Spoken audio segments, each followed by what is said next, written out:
Hello friends. Did you know nearly 80% of those who watch my videos aren't subscribed? If you enjoy these stories, please hit that subscribe button and leave a like. It really helps. Thank you for being here. By the way, where are you watching from? Let me know in the comments. The snow came down in sheets across my windshield. Each flake caught in the headlight beams like a tiny meteor before disappearing into the black. I'd been driving Interstate 80 for 17 years, knew every truck stop and way station between Cheyenne and Omaha, but tonight the road felt different. Wrong somehow. The kind of wrong that settles in your gut and stays there, cold and heavy like a stone. My name is Cal Reddington, and I haul freight for a living. Been doing it since I was 23, back when my knees didn't ache and I could drive 16 hours without feeling it in my spine. Now I'm 40, divorced, and the only thing waiting for me at home is a one-bedroom apartment and a cat that barely tolerates my presence. So when Maeve Hollister from Dispatch called that morning, asking if I wanted to take a load through Wyoming in January, I said yes. The mortgage doesn't pay itself, and winter months are always slow. "Weather's going to turn nasty," Maeve had said, her voice crackling through my phone speaker. "Nobody else wants to touch it, Cal. But if you're willing, the run is yours. Double rate for hazard pay." I'd taken it without thinking twice. Double rate meant I could actually put something in savings for once. Maybe fix the transmission in my personal truck that had been slipping for 3 months now. Besides, I'd driven through worse. Or so I thought. The storm hit around 9 p.m., just as I was passing through Rawlins. 1 minute, the sky was clear, stars bright and cold overhead. The next minute, the wind picked up and the snow started falling so thick I could barely see 20 feet ahead. I slowed down to 45, then 40, watching the white line on the road's edge like it was a lifeline. The CB radio, mounted on my dash, crackled with static. Other drivers calling out conditions and warnings. Most of them were pulling over, waiting it out at rest stops or truck plazas. But I kept going. I had a deadline to make, and the load I was carrying, medical supplies headed for a hospital in North Platte, couldn't wait. That's when I first heard them on the CB. 3 voices, male, talking back and forth with the easy rhythm of drivers who'd been running together for years. A convoy moving east like me, somewhere ahead on the interstate. They were joking about the weather, comparing it to other storms they'd driven through, their voices warm and familiar through the speaker. It was comforting, knowing I wasn't alone out here, that there were other drivers crazy enough to keep pushing through this mess. "This ain't nothing," one of them said, his voice deep and gravelly. "Remember that ice storm in Montana, '09? Now that was a beast." The others laughed, agreeing, and I found myself smiling despite the tension in my shoulders. I keyed my mic, about to join the conversation, when the static surged and their voices cut out. When they came back a few seconds later, they were talking about something else, and the moment had passed. I drove on, the engine's steady rumble mixing with the howl of wind outside. The heater was cranked up high, but I could still feel the cold seeping in through the door seals, through the gap where the windshield met the frame. Ice was starting to form on the inside corners of the glass, little crystals that caught the dashboard lights and glittered like broken diamonds. I scraped at them with my thumbnail during a straight stretch of road, but they just came back, creeping across the glass in slow, intricate patterns. The convoy kept talking on the CB, their voices fading in and out with the static. I tried to spot their lights ahead of me, the familiar glow of taillights or running lights, but saw nothing except snow and darkness. The interstate stretched out empty and white, the center line disappearing under the accumulation. I should have been catching up to them by now, or at least seeing some sign they'd passed this way recently. Fresh tire tracks, displaced snow, something. But the road ahead looked untouched, like I was the first person to drive it in hours. "Anybody copy?" I said into the mic, keeping my voice casual. "This is Cal Reddington, eastbound at mile marker 215, looking for that convoy y'all were talking about." Static answered me, thick and buzzing. Then one of the voices came through, choppy and distant. "Copy that. We're about 10 miles ahead. Weather's getting worse." More static, then silence. I tried again, but got nothing except the empty hiss of dead air. The exit sign for a rest area appeared in my headlights, the reflective surface throwing the light back at me in a harsh glare. I thought about pulling off, taking a break, maybe calling Maeve to let her know the conditions were worse than expected. But something made me keep going. Pride, maybe, or stubbornness, or just the momentum of 17 years doing this job. I'd never failed to deliver a load on time, and I wasn't about to start now. So I drove past the exit and kept my eyes on the road, watching the snow pile up on my hood and listening to the rhythmic thump of the wipers struggling to keep the windshield clear. Around midnight, the road started to climb. I was getting into the higher elevations now, where the wind hit harder and the temperature dropped another 10 degrees. The snow was coming down so heavy that it formed a solid white wall in front of me, and I had to lean forward in my seat, squinting to make out the road. My hands ached from gripping the steering wheel, and my back was starting to cramp from the tension of holding the truck steady against the crosswinds that buffeted it from the side. That's when I saw the sign. It was just a flash at first. There and gone so quick I thought I'd imagined it. A green highway sign, the kind that marks exits, appearing in my headlights for just a split second before the snow swallowed it again. But something about it was wrong. The exit number, I couldn't quite make it out, but it wasn't one I recognized. And I knew this stretch of road like I knew my own face in the mirror. There were no exits between here and the next town, nothing but empty rangeland and fence posts for the next 30 miles. I slowed down even more, trying to catch another glimpse of the sign, but it was gone. Just snow and wind and the endless white road ahead. Maybe I'd been wrong. Maybe exhaustion was playing tricks on me, making me see things that weren't there. I'd been driving for 15 hours straight, after all, and the hypnotic rhythm of the wipers and the steady drone of the engine could mess with your head if you weren't careful. I shook myself, rolled down the window a crack to let in some cold air to help me stay alert, and kept driving. The CB crackled to life again, the convoy's voices cutting through the static. They were closer now, the signal stronger, and I could hear them clearly. "Taking the next exit," one of them was saying. "This storm's only getting worse, and I'm not risking the pass in these conditions."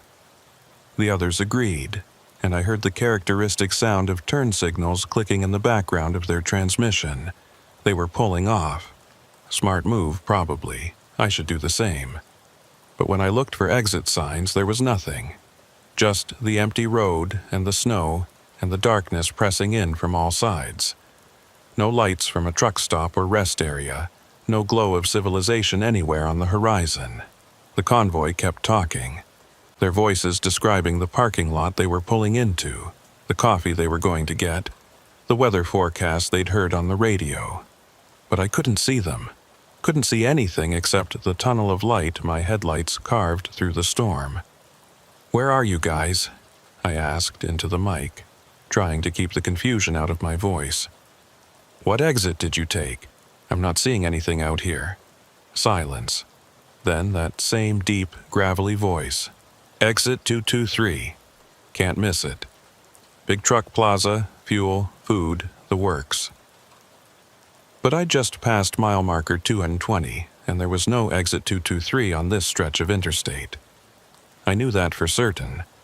Hadn't been one in all the years I'd been running this route. My heart started beating faster, a sick feeling spreading through my chest. Something was very wrong here. I grabbed the road atlas from the passenger seat, the old paper kind I still kept because sometimes GPS wasn't reliable out here in the middle of nowhere, and flipped to the Wyoming page. My finger traced Interstate 80, following it east from Rawlins. Exit 219, exit 235, nothing in between except road. No exit 223, no truck plaza, nothing. Maeve? I tried dispatch instead, pressing the button on my phone that speed-dialed her direct line. It rang once, twice, then went to static. Not even voicemail, just a harsh buzzing that made me pull the phone away from my ear. I tried again with the same result. The cell signal indicator on my phone showed nothing. No bars, no service. I was completely cut off. The wind hit the truck broadside, a gust so strong it pushed me half a lane over before I could correct. I fought the wheel back, felt the tires slip on the ice underneath the snow, then catch again. My breath was coming faster now, shallow and quick. I needed to stop, needed to pull over and wait this out, but there was nowhere to go. The shoulder had disappeared under the drifts, and I couldn't tell where the road ended and the drainage ditch began. All I could do was keep moving forward, keep following the faint impression of the road beneath me, and hope the storm would break. The convoy was still talking on the CB, their voices warm and relaxed now, describing the coffee and the food and the warmth of the truck stop. But there was something off about their conversation, something that made the hair on the back of my neck stand up. They were repeating themselves, the same jokes, the same stories about past storms, the same descriptions of the truck plaza, like a recording playing on a loop. I listened more carefully, counting the seconds between phrases, and realized they were cycling through the exact same dialogue every 3 minutes. Word for word, pause for pause. I reached for the CB, ready to turn it off, but my hand froze halfway there. Because ahead of me, just at the edge of my headlight's reach, I saw something.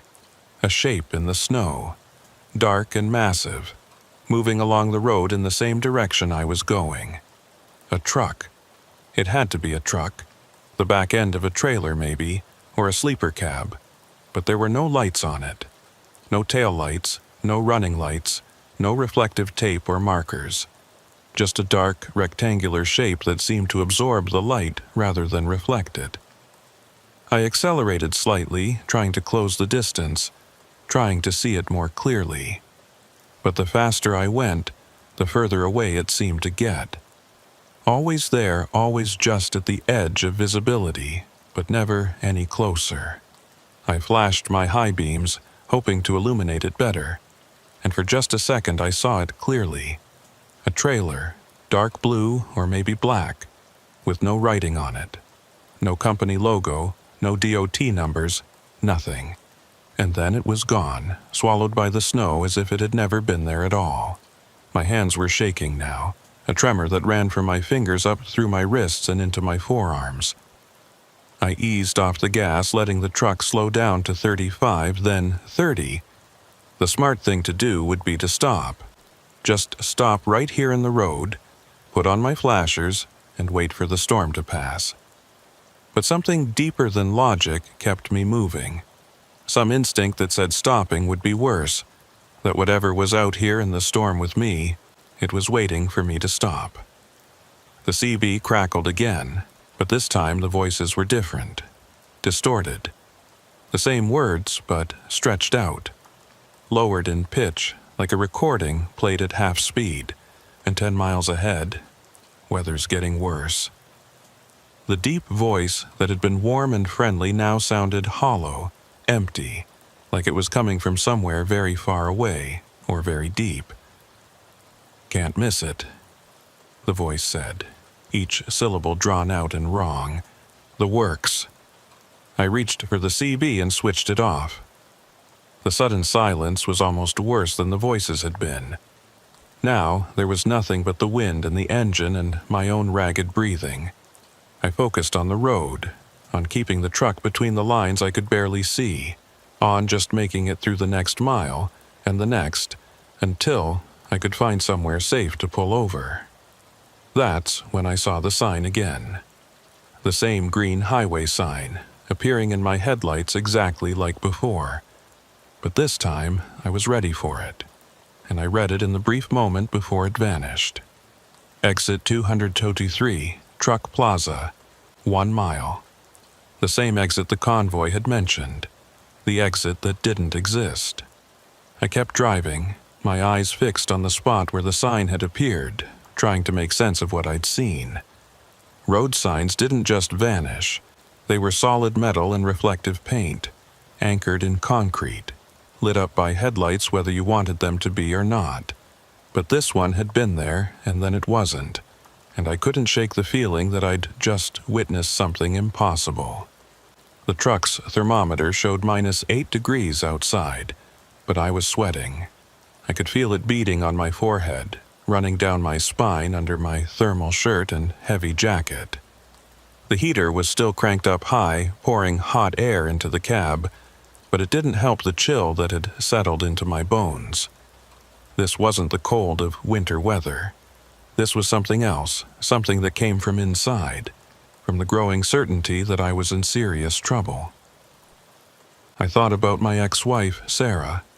Not the woman I'd divorced 3 years ago, bitter and tired of being alone while I spent weeks on the road, but the girl I'd married at 25, the one who used to stay up late when I called from truck stops, who'd laugh at my stories about weird customers and strange cargo and the 100 little adventures that came with this job. She'd always said I was too stubborn for my own good, that one day I'd push myself too far and end up in a situation even I couldn't handle. Maybe this was that day. The road curved slightly to the right, following the contour of the land, and I took it carefully, feeling the trailer shift behind me. The load I was carrying wasn't particularly heavy.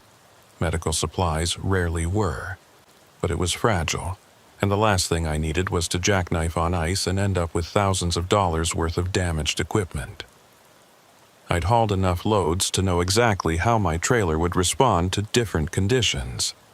Could feel through the steering wheel and the seat of my pants when the tires were losing grip or when the weight was shifting wrong. Right now, everything felt normal, mechanically speaking.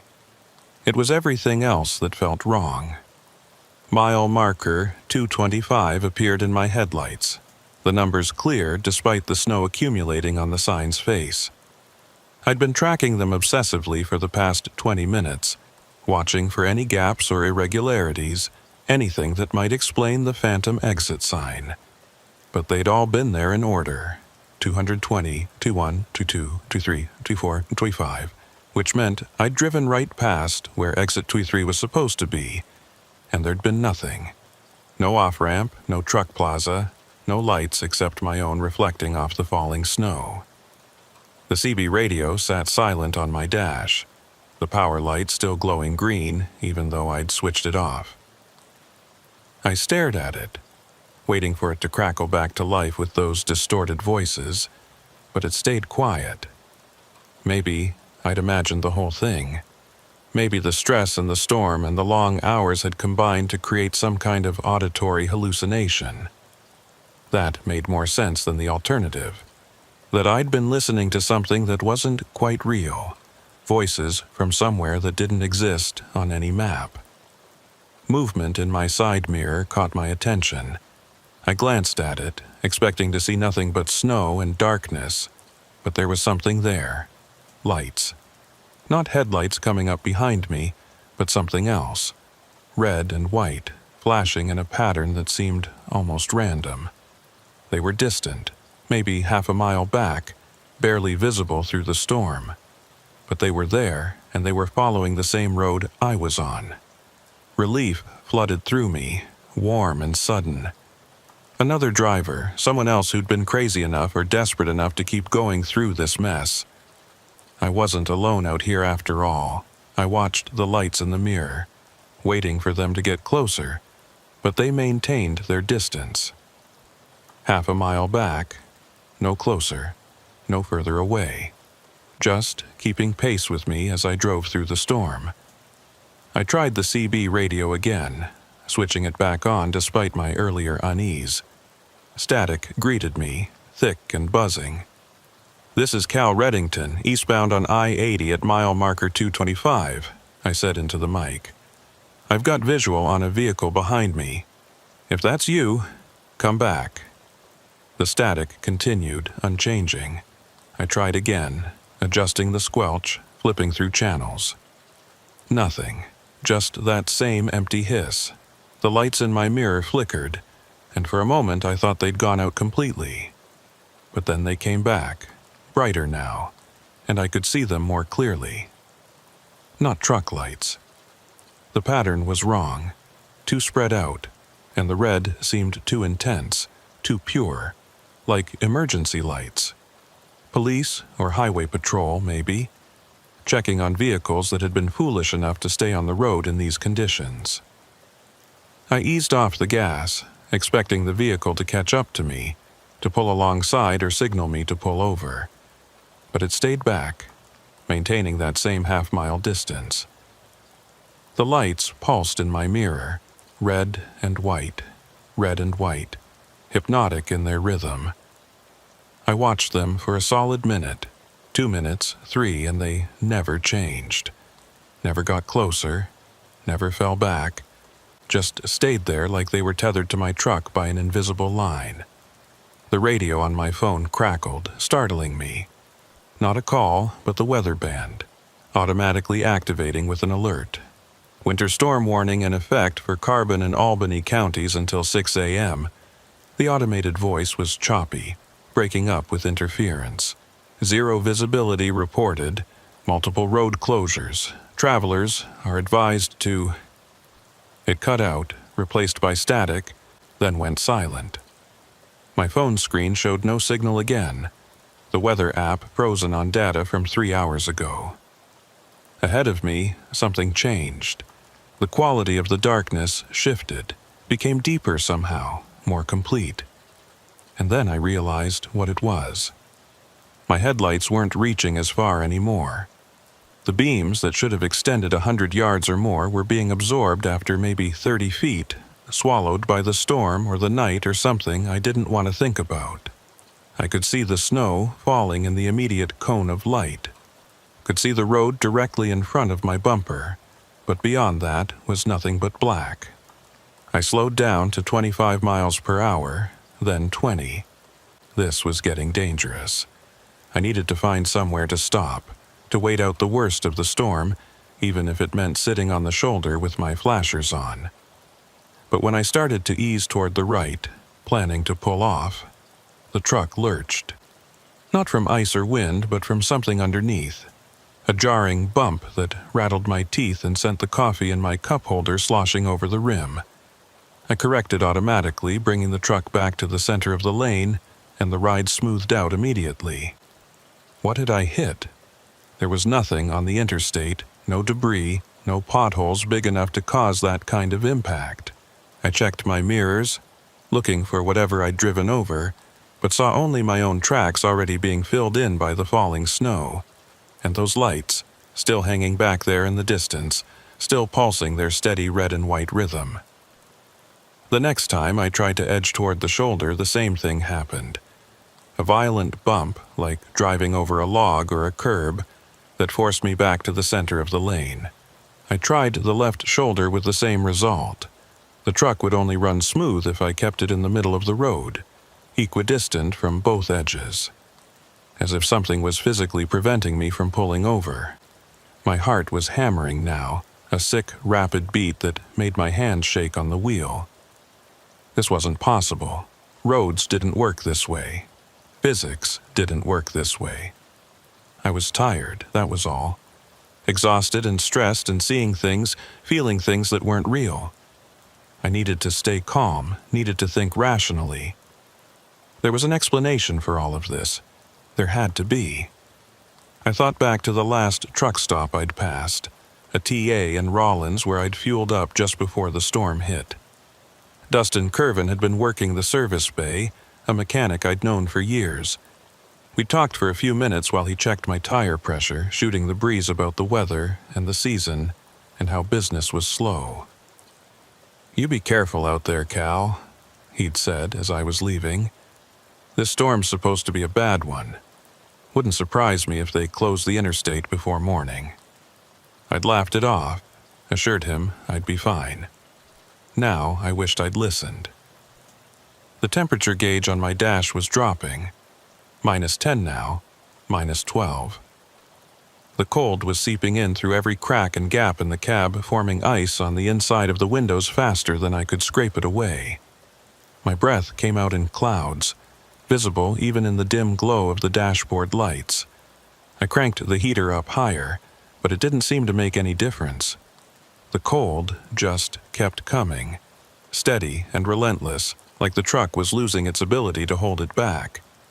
Mile marker 230 appeared and disappeared. Then 231. I was making progress at least, still moving forward even if I couldn't pull over. The lights behind me kept pace, neither gaining nor falling back, and I tried to take comfort in their presence even though they made no sense. Nothing made sense anymore. Not the phantom exit, not the looping voices on the CB, not the dark shape I'd seen in the road that had vanished like smoke.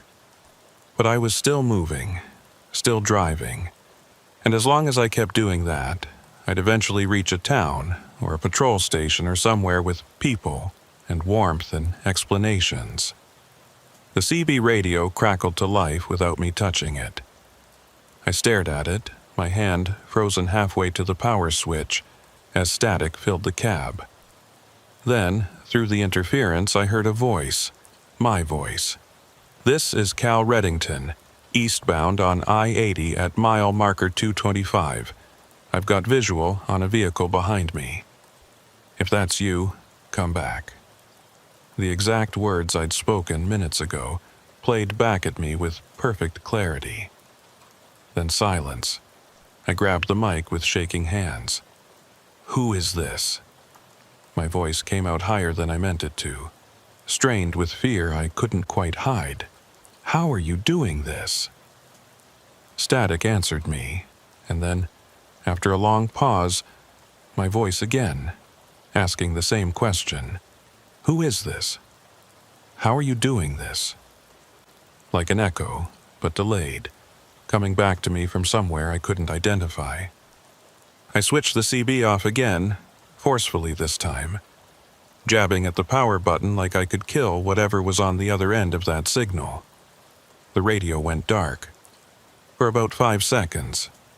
Then the power light came back on, glowing green in the darkness, and the static resumed as if I'd never touched it at all. I tried again with the same result. The CB wouldn't stay off. It kept coming back, kept filling the cab with that empty hiss that sounded like nothing and everything at once. "Maeve," I said out loud, talking to myself now, my voice shaking. "I need to get hold of Maeve." I grabbed my phone, tried her number again, but got the same static I'd heard before. Tried 911 and got nothing, not even a ring. The phone was useless out here, wherever here was. Because I was starting to think I wasn't on Interstate 80 anymore, not really. I'd driven off the map somehow, onto some version of the road that existed just slightly to the left of reality, where exit signs appeared and vanished, and voices on the radio echoed back at you from the void. The wind died. Just like that, between 1 second and the next, it went from howling to silent. The snow kept falling, thick and heavy, but without the wind it fell straight down, almost peaceful in the way it accumulated on my hood and windshield. The sudden quiet was unnerving. I could hear the truck's engine now, really hear it, every ping and knock and rattle that usually got lost in the general noise of driving. I could hear my own breathing, ragged and too fast. I could hear the scrape of the wipers across the glass, the soft tick of ice melting on the heater vents. And underneath all of that, I could hear something else, a sound so low, I felt it more than heard it. A vibration that came up through the seat and into my spine, like a deep hum, or a distant engine running at idle, or a voice trying to speak from very far away. It set my teeth on edge, made my skin crawl, and I couldn't tell if it was coming from outside the truck or inside it or from somewhere in between. The lights in my mirror flickered again, and this time when they came back they were closer. Not half a mile anymore, maybe a quarter mile. Still maintaining their distance, but a shorter distance now. Still pulsing that same red and white pattern. I watched them, fascinated and terrified in equal measure, as they held their new position. Closer, but not catching up. Following, but never arriving. Mile marker 235 passed by my window. I'd been driving for over an hour since I last saw another vehicle. Last, heard a voice on the CB that wasn't my own, or a distorted recording. The storm showed no signs of letting up, and my fuel gauge was dropping toward half a tank. I had enough to make it to North Platte, but only if I didn't get lost, didn't waste fuel driving in circles, or searching for an exit that might not exist. And I was starting to think that maybe making it to North Platte wasn't in the cards anymore. The dark shape appeared again, ahead and to the right. That same massive rectangular form, like a trailer without lights, moving along the road in the same direction I was going. But this time it was closer, maybe 50 yards ahead, and I could see it more clearly. It was a trailer, I was almost certain now, but wrong somehow. The proportions weren't quite right. Too tall or too wide or too... something I couldn't put my finger on. And it was absolutely black. Not dark blue or navy, but true black. The kind of black that seemed to pull light into it and refused to let it go. I eased off the gas, not wanting to get any closer to it, and the shape maintained its distance just like the lights behind me. 50 yards ahead, never getting further away, never letting me catch up. I was boxed in, I realized. Whatever was following me and whatever was leading me, they were keeping me on this road, keeping me moving forward at a steady pace toward a destination I couldn't see. The CB radio crackled with my voice again, but this time the words were different. "Help me," I heard myself say, the tone flat and emotionless despite the meaning of the words. "I'm lost. I don't know where I am. Someone please help me." I'd never said those things. Hadn't spoken them into the mic, hadn't even thought them clearly enough to articulate. But there was my voice saying them anyway, broadcasting them out into the storm where no one would hear. I looked down at the mic, still hanging on its coiled cord exactly where I'd left it. My hand was on the wheel. I hadn't touched the CB, but the voice continued, my words pouring out of the speaker. "The signs don't make sense. The road doesn't end. I've been driving for hours, and nothing changes. Where am I? Where am I going?" The shape ahead of me seemed to grow larger, to expand until it filled my entire field of vision. I couldn't see around it anymore, couldn't see past it to the road beyond. Just that black, rectangular mass, absorbing the light from my headlights, pulling at my eyes in a way that made me dizzy and sick. I wanted to look away, but couldn't, wanted to slow down, but my foot wouldn't move on the pedal, wanted to scream, but my throat was closed and tight and wouldn't make a sound. And then something hit the truck. Not a collision, not an impact with another vehicle or a barrier. Something struck the roof of the cab, a soft thump that I felt more than heard. Then another and another, a steady percussion like someone walking on top of the truck. But there was no one up there. There couldn't be.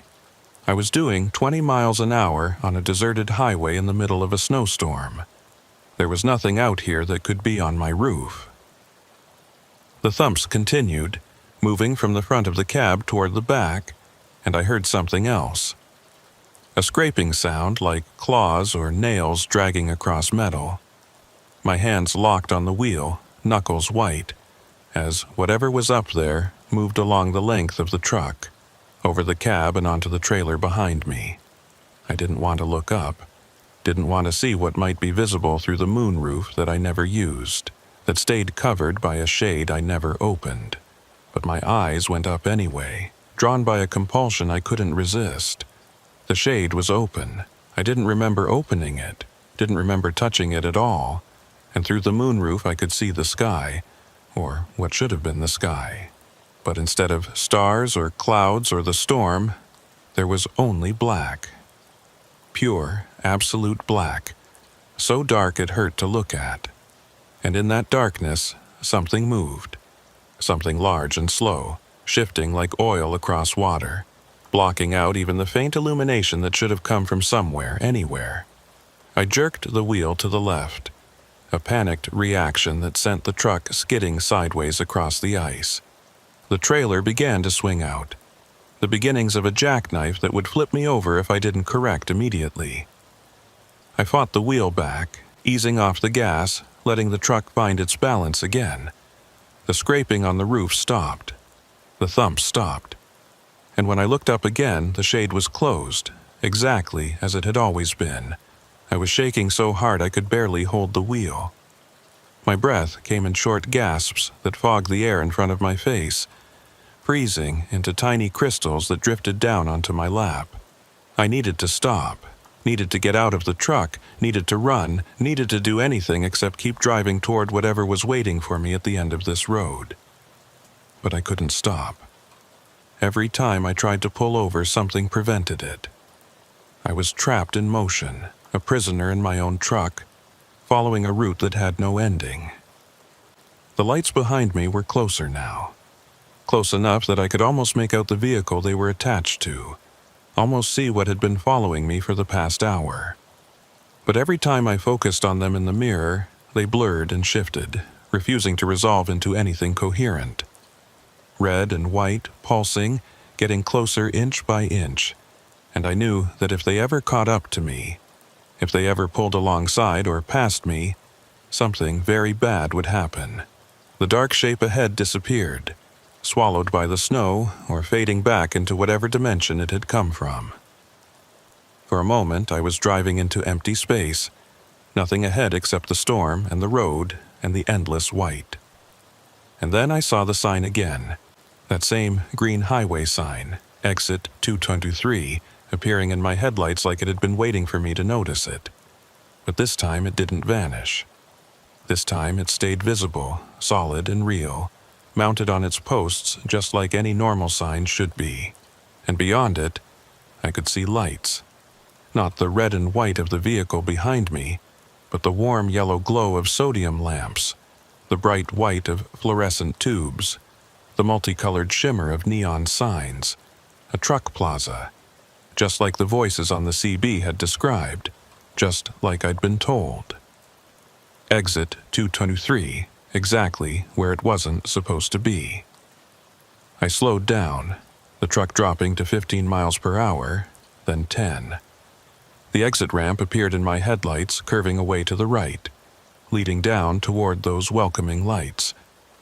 I could see buildings now, a fuel station and a restaurant and what looked like a motel. Trucks were parked in neat rows in the lot, their running lights glowing, their cabs dark as their drivers slept. It looked normal, it looked safe, it looked like exactly what I needed. My turn signal clicked in the silence, marking time with the truck's heartbeat. All I had to do was turn the wheel, follow the ramp down to the plaza, and this nightmare would be over. I'd be around people again, around light and warmth and sanity. I'd call Maeve, tell her I was stopping for the night, that the storm was too much to drive through. She'd understand. Hell, she'd probably be relieved. The lights behind me surged forward, suddenly close enough that I could see them clearly in my mirror for the first time. And what I saw made my blood turn to ice in my veins. They weren't truck lights or police lights or anything that belonged to a vehicle at all. They were windows, glowing from within with red and white light that pulsed like a heartbeat. Windows in something massive and dark that filled the road behind me, something that wasn't a truck or a car or anything I could name. I jerked the wheel to the right, taking the exit, and the truck's tires bit into the fresh snow on the ramp. Behind me, the lights, the windows, the thing, followed. turning onto the exit ramp with a grace and silence that nothing that size should have possessed. I accelerated, pushing the truck as fast as I dared down the curving ramp, desperate to reach those lights below, to get to the truck plaza and the illusory safety it offered.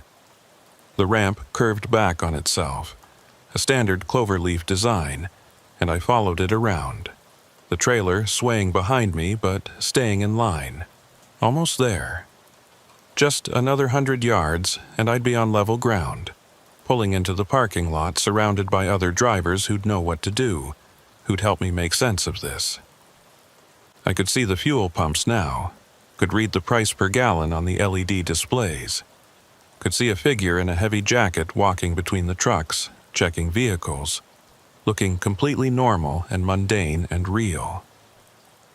The ramp leveled out and I straightened the wheel, preparing to turn into the truck plaza's entrance.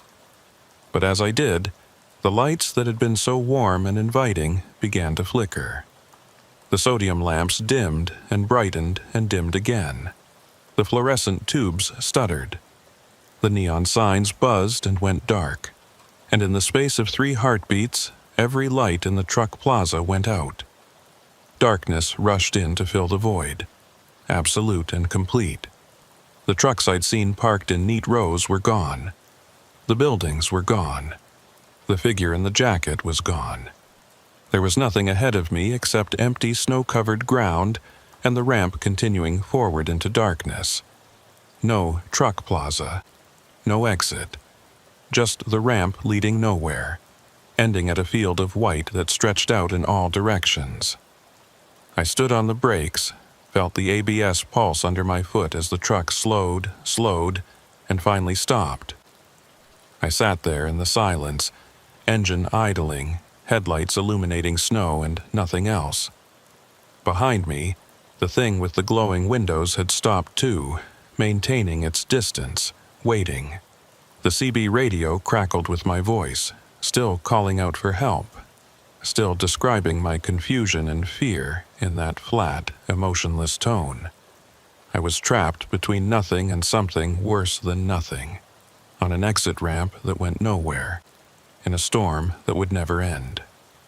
And I realized, with a clarity that cut through all my fear and confusion, that I'd made a terrible mistake.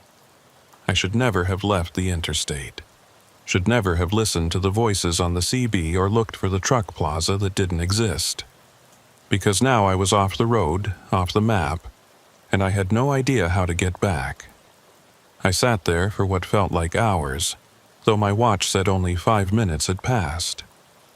The engine idled with a steady rhythm, burning fuel, the gauge creeping lower with each passing moment.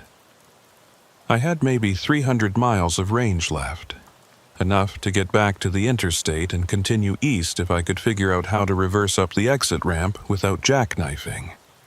But the thought of going back out there, onto that endless dark road with whatever was following me, made my stomach turn over. The headlights showed nothing but snow and an empty field where the truck plaza should have been. I tried to make sense of it, tried to find some rational explanation for what I'd just witnessed. A power outage, maybe.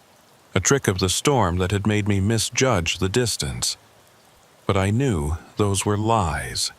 Desperate attempts by my mind to explain something that had no explanation. The truck plaza had vanished because it had never been real in the first place. It had been bait, a lure to get me off the interstate, and I'd taken it.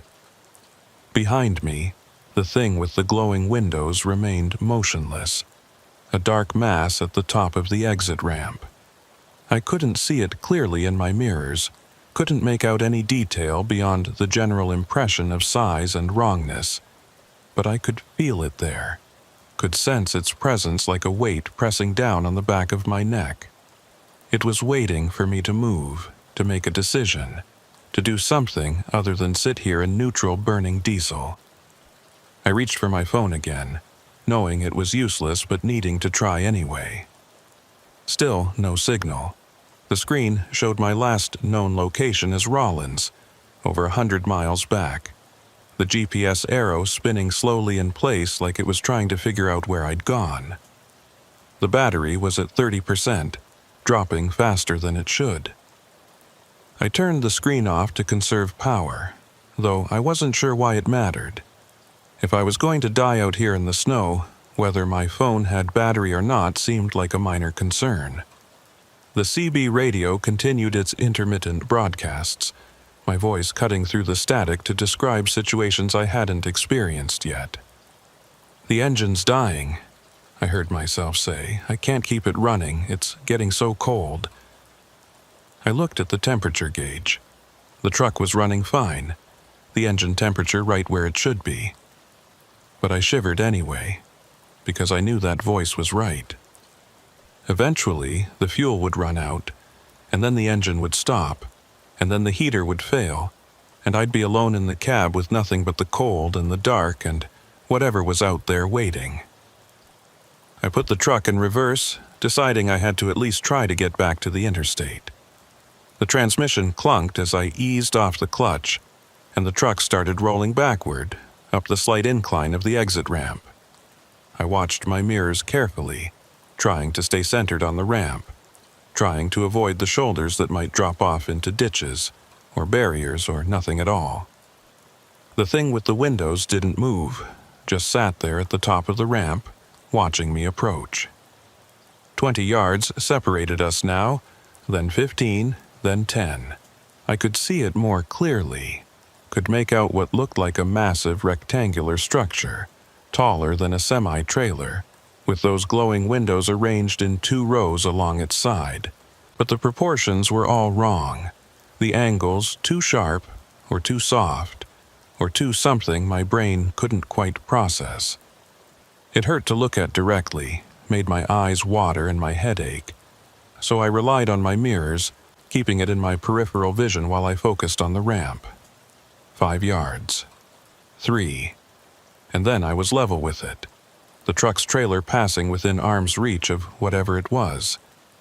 I didn't look directly at it, kept my eyes forward, but I could see it there in my side mirror, could see those windows pulsing with their red and white light, could see something moving behind the windows, shadows that shifted and flowed like they were underwater or caught in a heat haze.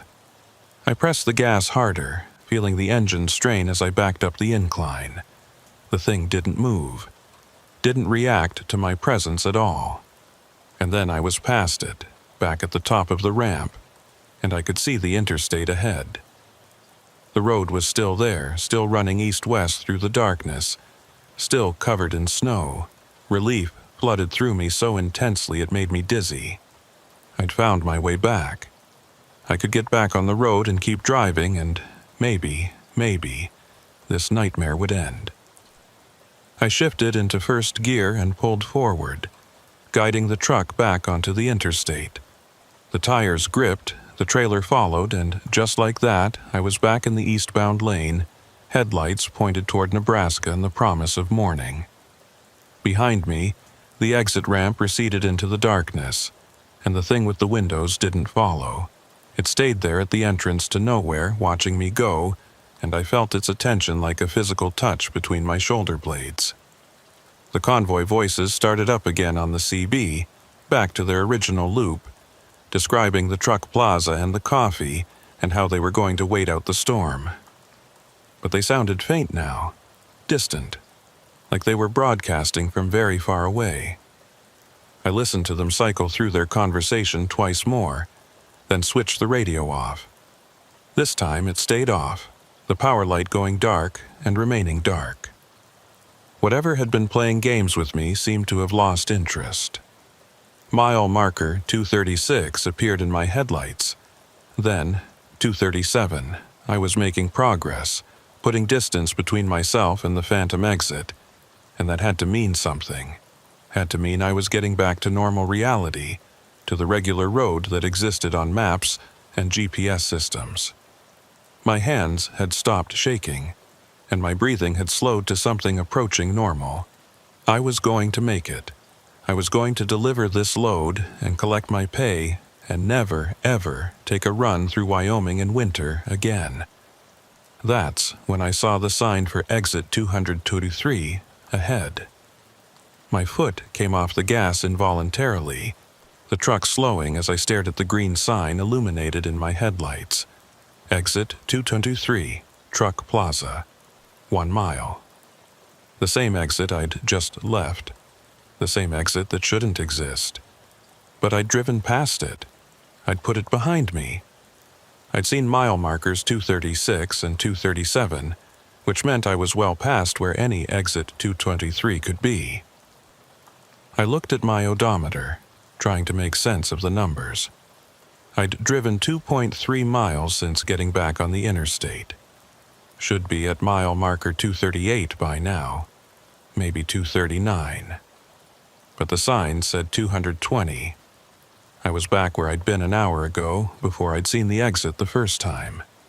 The distance I'd covered, all the miles I'd put between myself and Rollins, had somehow disappeared.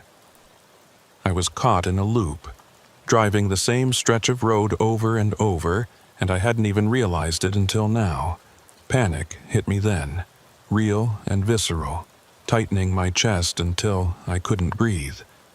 I was trapped, not just on this road, but in this moment, this piece of time and space that kept repeating itself like a scratched record skipping on the same groove. I could drive for days and never get anywhere. Never escape this endless loop of snow and darkness and exit 223. I grabbed the phone, stabbed at Maeve's number with shaking fingers. The call connected this time, the ringing clear and normal in my ear. Hope surged through me. She answered on the third ring. "Cal?" Her voice was fuzzy with sleep. "What time is it? Are you okay?" "Maeve, I need help." The words tumbled out too fast. "I'm stuck in some kind of loop on I-80. The same exit keeps appearing, the same mile markers, I can't get past it. There's something following me, something wrong with the road. I don't know what to do." Silence on the other end. Then, "Cal, you're not making sense. Where are you exactly?" "I don't know. That's what I'm trying to tell you. The GPS says Rollins, but I've been driving for hours. Mile marker 220, 225, back to 220 again. It's not possible, but it's happening." More silence. When Maeve spoke again, her voice was gentle, the tone you'd use with someone who was having a breakdown. "Cal, have you been drinking or taking any medication? You sound really stressed." "I'm not drunk. I'm not crazy. There's something wrong with this road, Maeve. I've seen things, impossible things, and I can't get away from them. Okay, listen to me carefully. I need you to pull over somewhere safe and rest. You've been driving too long, you're exhausted, and the storm is probably worse than you realized. Find a truck stop, get some sleep, and we'll figure this out in the morning." There are no truck stops. That's what I'm telling you. The one I tried to stop at disappeared. It vanished right in front of me. "Cal, please, Maeve, please believe me. Something is very wrong out here." The line crackled, static creeping into the connection. Maeve's voice came through in pieces. "Can't hear you, breaking up. Call back when..." And then nothing. Dead air. I looked at the phone screen and saw the call had lasted 43 seconds. 43 seconds of contact with the real world, with someone who existed outside this nightmare, and it hadn't been enough. She thought I was losing my mind. Maybe I was. The dark shape appeared ahead of me again, that trailer-like mass that absorbed light instead of reflecting it. It was closer this time, maybe 30 yards ahead, and it was moving slower than before. I could tell because I was gaining on it, even though I hadn't increased my speed. In another minute, I'd be right behind it, close enough to read license plates if it had any, close enough to see what it really was. I didn't want to know. Every instinct I had was screaming at me to slow down, to maintain distance, to avoid getting any closer to that thing than absolutely necessary. But the truck kept rolling forward at a steady 25 miles per hour, and the shape kept slowing down, and the gap between us narrowed yard by yard. 20 yards, 15. I could see details now, or what looked like details. The back of the thing had a door or an opening, a rectangular darkness even blacker than the surrounding mass. And around that opening, I could see what looked like text, white letters on the black surface. I squinted, trying to read them, trying to make out what they said. Maeve Hollister Transport. My hands locked on the wheel. My company didn't have trucks like this. Didn't have any trucks at all, actually. We were a brokerage, connecting drivers with loads, managing logistics. Maeve ran the whole operation out of a 2-room office in Cheyenne with a secretary and a lot of phone calls. We didn't own equipment. We didn't operate vehicles. We sure as hell didn't have black trailers with our name written on them. 10 yards. The text was clearer now, and below the company name I could see a dot number. My dot number.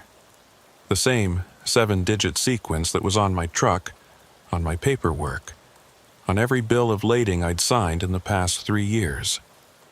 This thing, whatever it was wearing my identity like a disguise. I jerked the wheel to the left, pulling into the westbound lane to get away from it. The truck responded sluggishly, the trailer swaying as I changed lanes. But as I moved left, the dark shape moved with me, matching my trajectory exactly. I tried to go back right and it followed, staying directly ahead of me no matter what I did. I was locked onto it somehow, tethered to it, and the distance between us kept shrinking. 5 yards. 4. Close enough now that I could see my headlights reflecting off something on the back of the trailer. Not the surface itself, which still seemed to drink in the light, but something embedded in it. Reflectors, maybe, or lights of its own. They glowed red, not from my headlights but from some internal source, and they were arranged in a pattern I recognized. Tail lights, marker lights, clearance lights, all in the right places, all the right shapes, but all the wrong color. Only red, no white or amber, just red like warning lights or emergency flashers or blood. 3 yards. I could see under the trailer now, could make out what looked like wheels and axles and an undercarriage, but they weren't moving. The whole thing was gliding along the road without its wheels turning, without making contact with the ground. It was floating, hovering, maintaining a precise distance above the snow-covered asphalt. 2 yards, and that's when I saw the door at the back of the trailer start to open. Not swinging outward on hinges like a normal trailer door, but sliding upward like a roll-up gate, revealing the interior. I tried to look away, tried to focus on the road or my mirrors or anything except what was being revealed. But my eyes wouldn't move. They stayed fixed on that opening, on the darkness inside that was somehow darker than the outside, on whatever was in there waiting to be seen. The interior of the trailer wasn't empty. It was full of windows. The same glowing windows I'd seen on the thing that had followed me down the exit ramp, arranged in 2 rows along each side, pulsing with red and white light. And in front of those windows, silhouetted against their glow, I could see figures. Human-shaped, standing motionless, 3 or 4 dozen of them at least. They were all facing forward, facing me, and even though I couldn't see their features, I knew they were watching. 1 yard. Close enough that I could have reached out my window and touched the back of the trailer if I'd wanted to. Close enough to see that the figures inside weren't quite right. Their proportions slightly off, their poses too rigid, their shapes too uniform. They looked like people the same way a mannequin looks like people, similar enough to be recognizable but wrong enough to be disturbing. And then one of them moved. Just a small shift, a turning of the head, but it was enough. The figure at the front of the trailer, closest to the opening, rotated its head toward me and I saw its face. My face, looking back at me from inside that impossible vehicle, wearing my features like a mask, eyes empty and dark and utterly without recognition. I screamed, couldn't help it, couldn't stop it. The sound tore out of my throat raw and ragged, filling the cab, drowning out the engine and the static in my own racing heartbeat. I slammed on the brakes, not caring if I jackknifed, not caring if I flipped the truck, just needing to stop, to get away from what I'd seen. The tires locked up and the truck began to skid, sliding sideways on the ice. The dark trailer didn't slow down. It kept moving forward at its steady pace, pulling away from me as I skidded to a halt. The door remained open, the figures inside still visible, and I saw more of them turn their heads to look at me as the distance grew. All of them wearing faces I recognized. Dustin Curvin, the mechanic from Rollins. The other drivers I'd seen at truck stops over the years. And in the back row, barely visible in the dim light, I saw Maeve, or something wearing her face, standing among the others, watching me with those same empty eyes. The truck stopped completely, slewed sideways across both lanes, and I sat there shaking so hard my teeth rattled. The dark trailer continued down the road, the door sliding slowly closed, cutting off my view of the interior. It shrank in the distance, got smaller and smaller, and finally disappeared around a curve I didn't remember being there before. I was alone on the road again.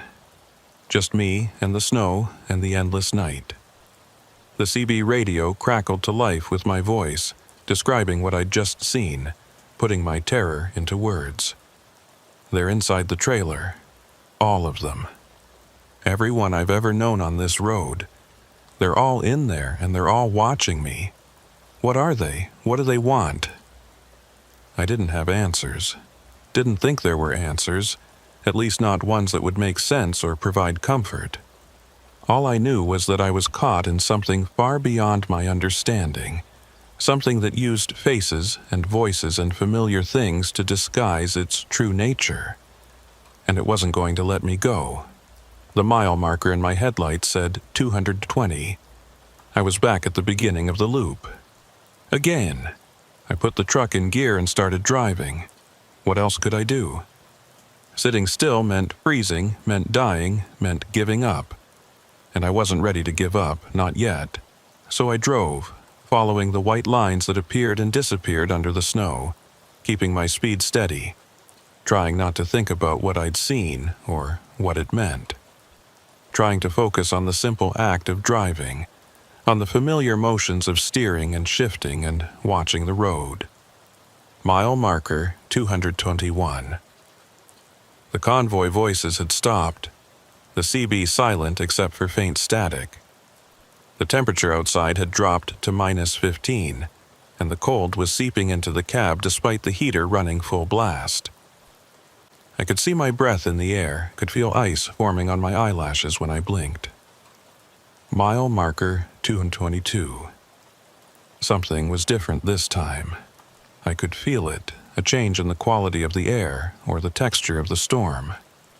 The snow was falling lighter now, the individual flakes larger and slower. I could see further ahead, maybe 40 or 50 yards instead of the usual 20.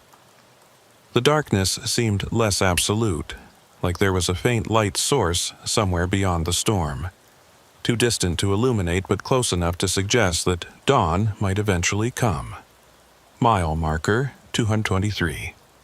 The exit sign appeared right on schedule, exactly where it had been every other time. Exit 223, Truck Plaza, 1 mile. But I didn't slow down, didn't consider taking it. I'd learned that lesson already.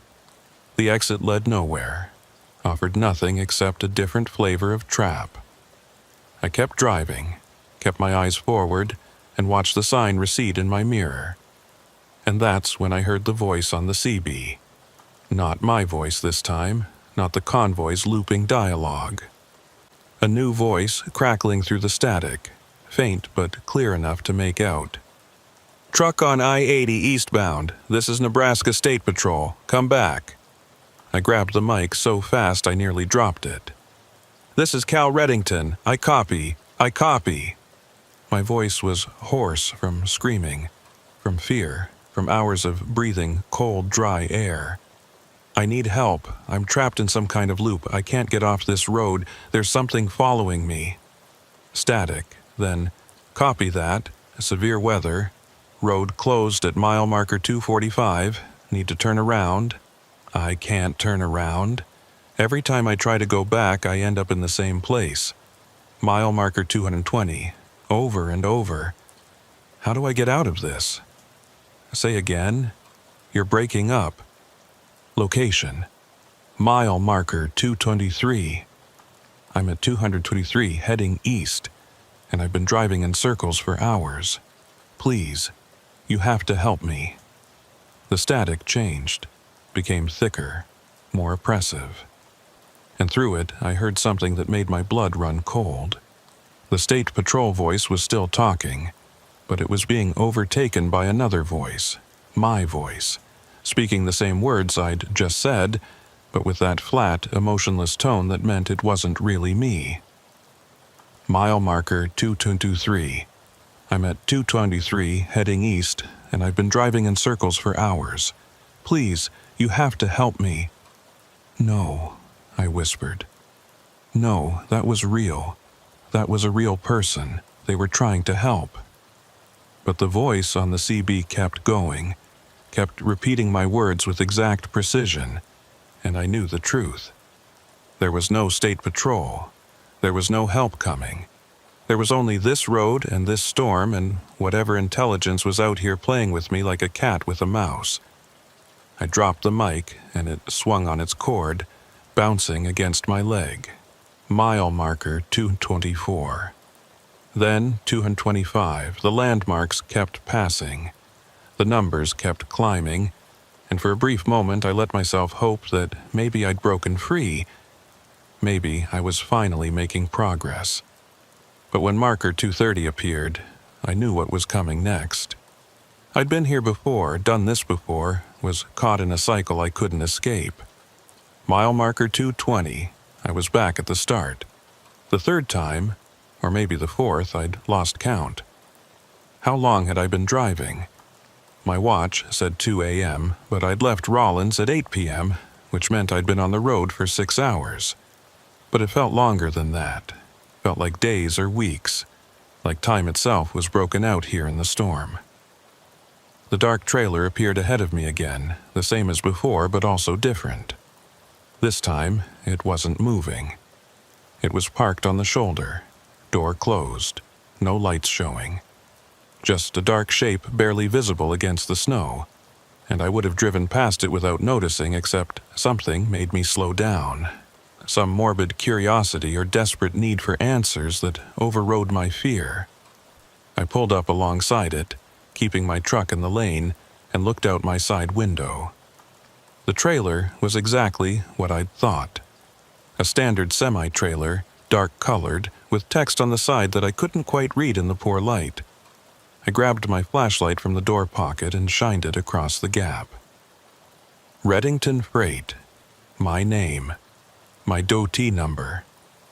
My old company logo, the one I'd stopped using 3 years ago when I went independent and started working exclusively for Maeve's brokerage. This trailer belonged to a version of me that didn't exist anymore. To a business I'd shut down when my marriage fell apart and I couldn't afford to keep running my own authority.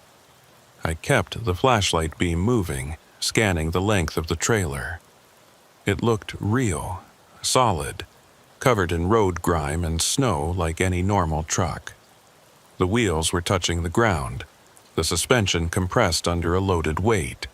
I could see the glad hands hanging from the airlines, the electrical cable coiled on its hook, all the normal details that made up a trailer's rear end.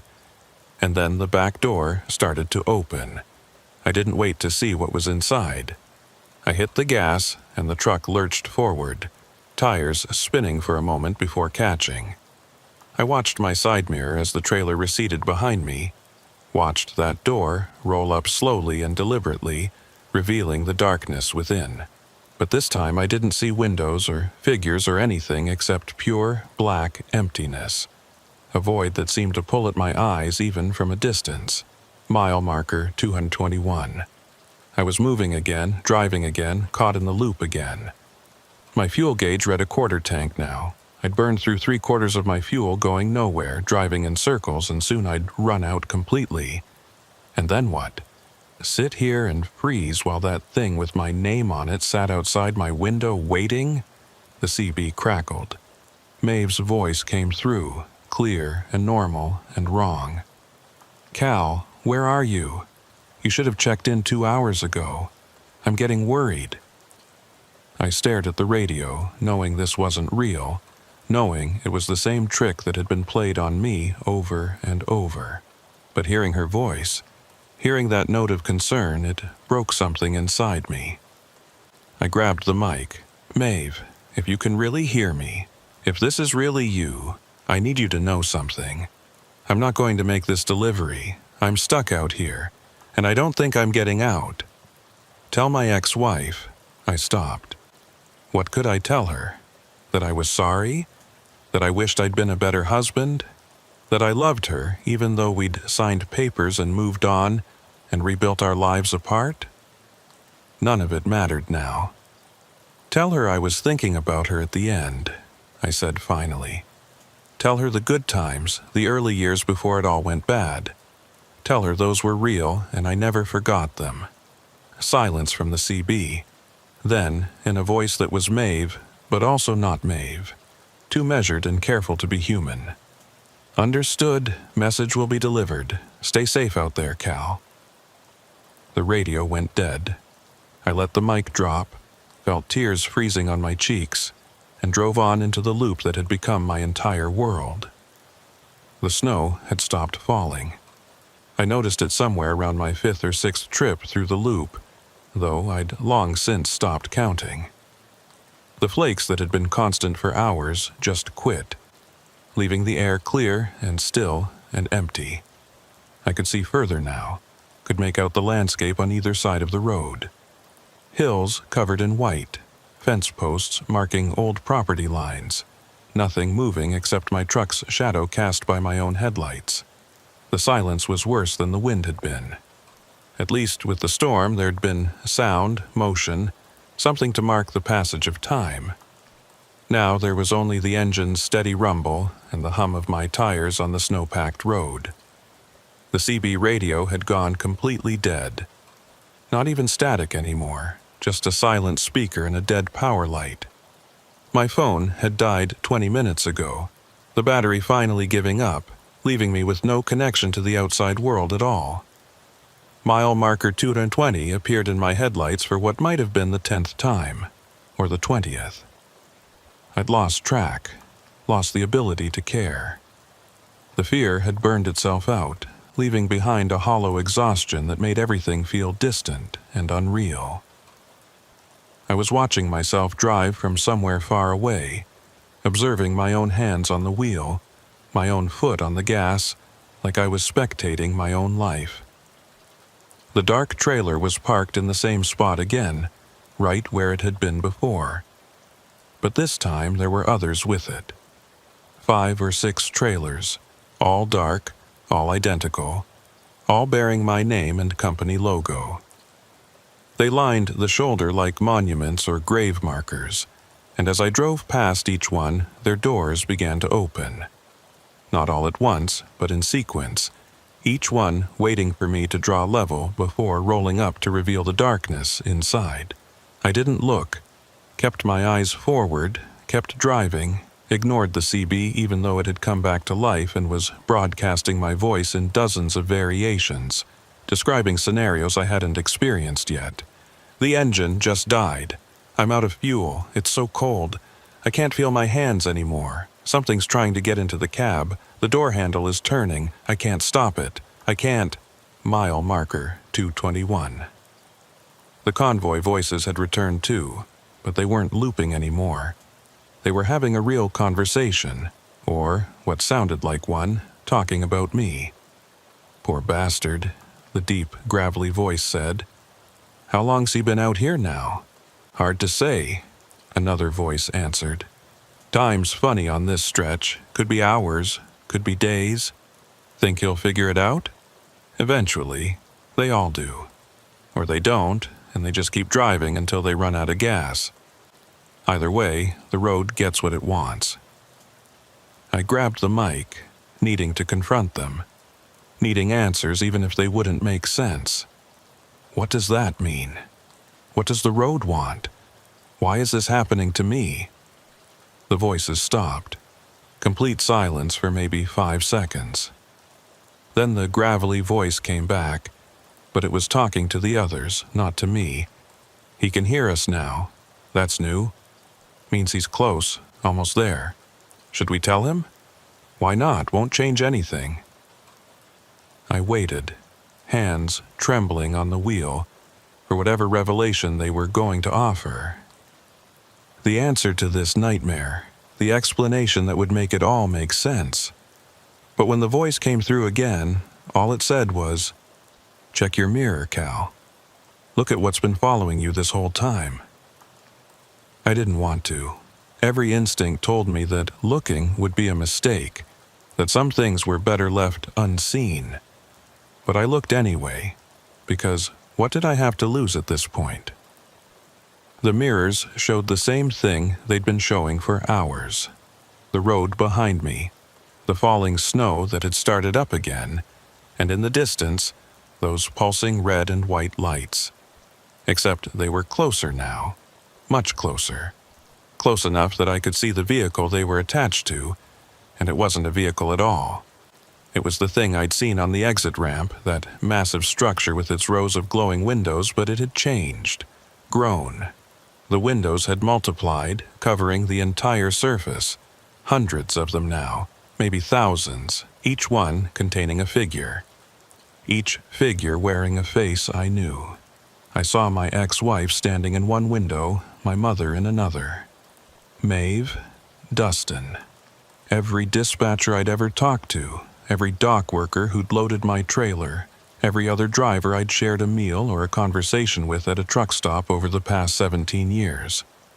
All of them arranged in neat rows, all watching me with those empty, recognitionless eyes. And at the very front, in the largest window, I saw myself. Not a reflection, not a copy, but me as I'd been 6 hours ago, pulling out of Rollins, young and confident and stupid enough to think I could outrun a storm. He was smiling, that version of me, and he was pointing forward, urging me on, telling me to keep driving. "What is this?" I asked the CB, my voice breaking. "What are you showing me?" "The road remembers everyone who's driven it," the gravelly voice said. "Every trip, every mile, every moment. You've been part of it for 17 years, Cal. You think all those hours you spent out here just disappeared?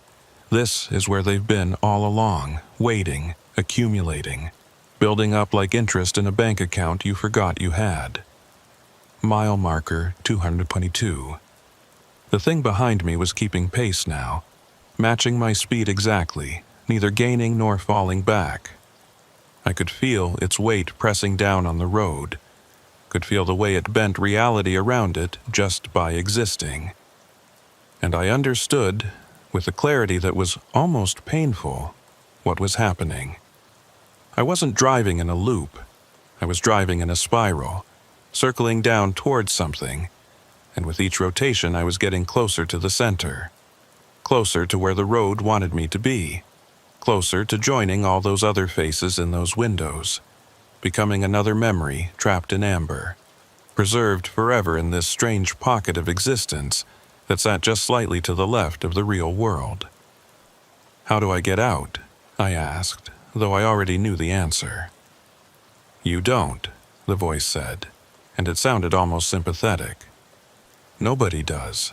The road doesn't let go once it's got you. You're already part of it, Cal. Have been since the first time you drove this stretch. Every subsequent trip just reinforced the connection, made it stronger. Tonight, it finally got strong enough to pull you all the way in." Mile marker 223. The exit sign appeared, right on schedule, but this time I saw something else. A second sign behind it, smaller, half hidden by the snow. I slowed down to read it, and felt my heart sink as I made out the words Maeve Hollister, Memorial Rest Area, 1 mile. Memorial. That word hit me like a punch to the gut. I grabbed my dead phone, tried to turn it on through sheer force of will. It flickered to life for just a moment, long enough for me to see the date on the screen. February 15th, 2024. 2 years in the future from when I'd started this trip.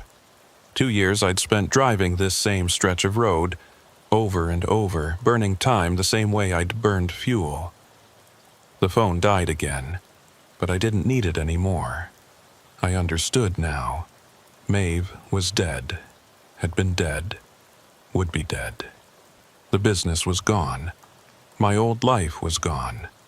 I was a ghost driving a ghost truck on a ghost road, and I'd been doing it for so long I'd forgotten what it was like to be real. When did I die? I asked the CB. No answer, just static, soft and patient, waiting for me to figure it out on my own. I drove on, watching the mile markers count up. 224, 225, 226. The thing behind me had pulled up alongside now, matching my speed exactly, and I could see into the windows clearly. All those faces watching me. And I realized they weren't empty or emotionless at all. They were sad, grieving, mourning for what they'd lost and where they'd ended up. I looked at the window closest to me and saw Dustin Curvin. He was moving now, no longer frozen, and he was mouthing words I couldn't hear. But I could read his lips well enough to make them out. "I'm sorry, Cal. I'm so sorry. I tried to warn you." "Warn me about what?" I said out loud, but I already knew. The last time I'd seen him, fueling up in Rollins, he'd told me to be careful. Had said the storm was bad, that they might close the interstate. But there'd been something else in his eyes, something I'd been too busy to notice. Fear. Recognition. The look of someone watching history repeat itself, knowing it was going to end badly and powerless to stop it. How many other drivers had he seen leave that truck stop and never come back? How many times had he fueled up a ghost truck, made small talk with a ghost driver, watched them pull out onto this cursed stretch of road? And now he was here too, trapped in his own window, paying for whatever sin or mistake had bound him to this place. Mile marker 230. The landscape was changing. The hills were flattening out, the fence posts disappearing, the snow giving way to bare asphalt. I was approaching the end of the loop, the point where it would curve back on itself and reset to mile marker 220. But this time felt different. Final. Like I was being given a choice, even if it was just the illusion of one. "What happens if I keep driving?" I asked the CB. The gravelly voice came back, clearer than it had ever been. "You loop again, and again, and again until you forget there was ever anything else, until this road, this storm, this night becomes your entire existence. That's one option.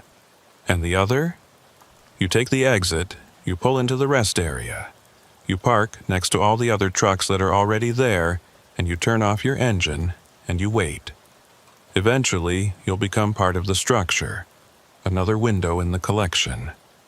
You'll still be conscious, still aware, but you won't be driving anymore. You'll just be watching, remembering, existing in a moment that never moves forward or back."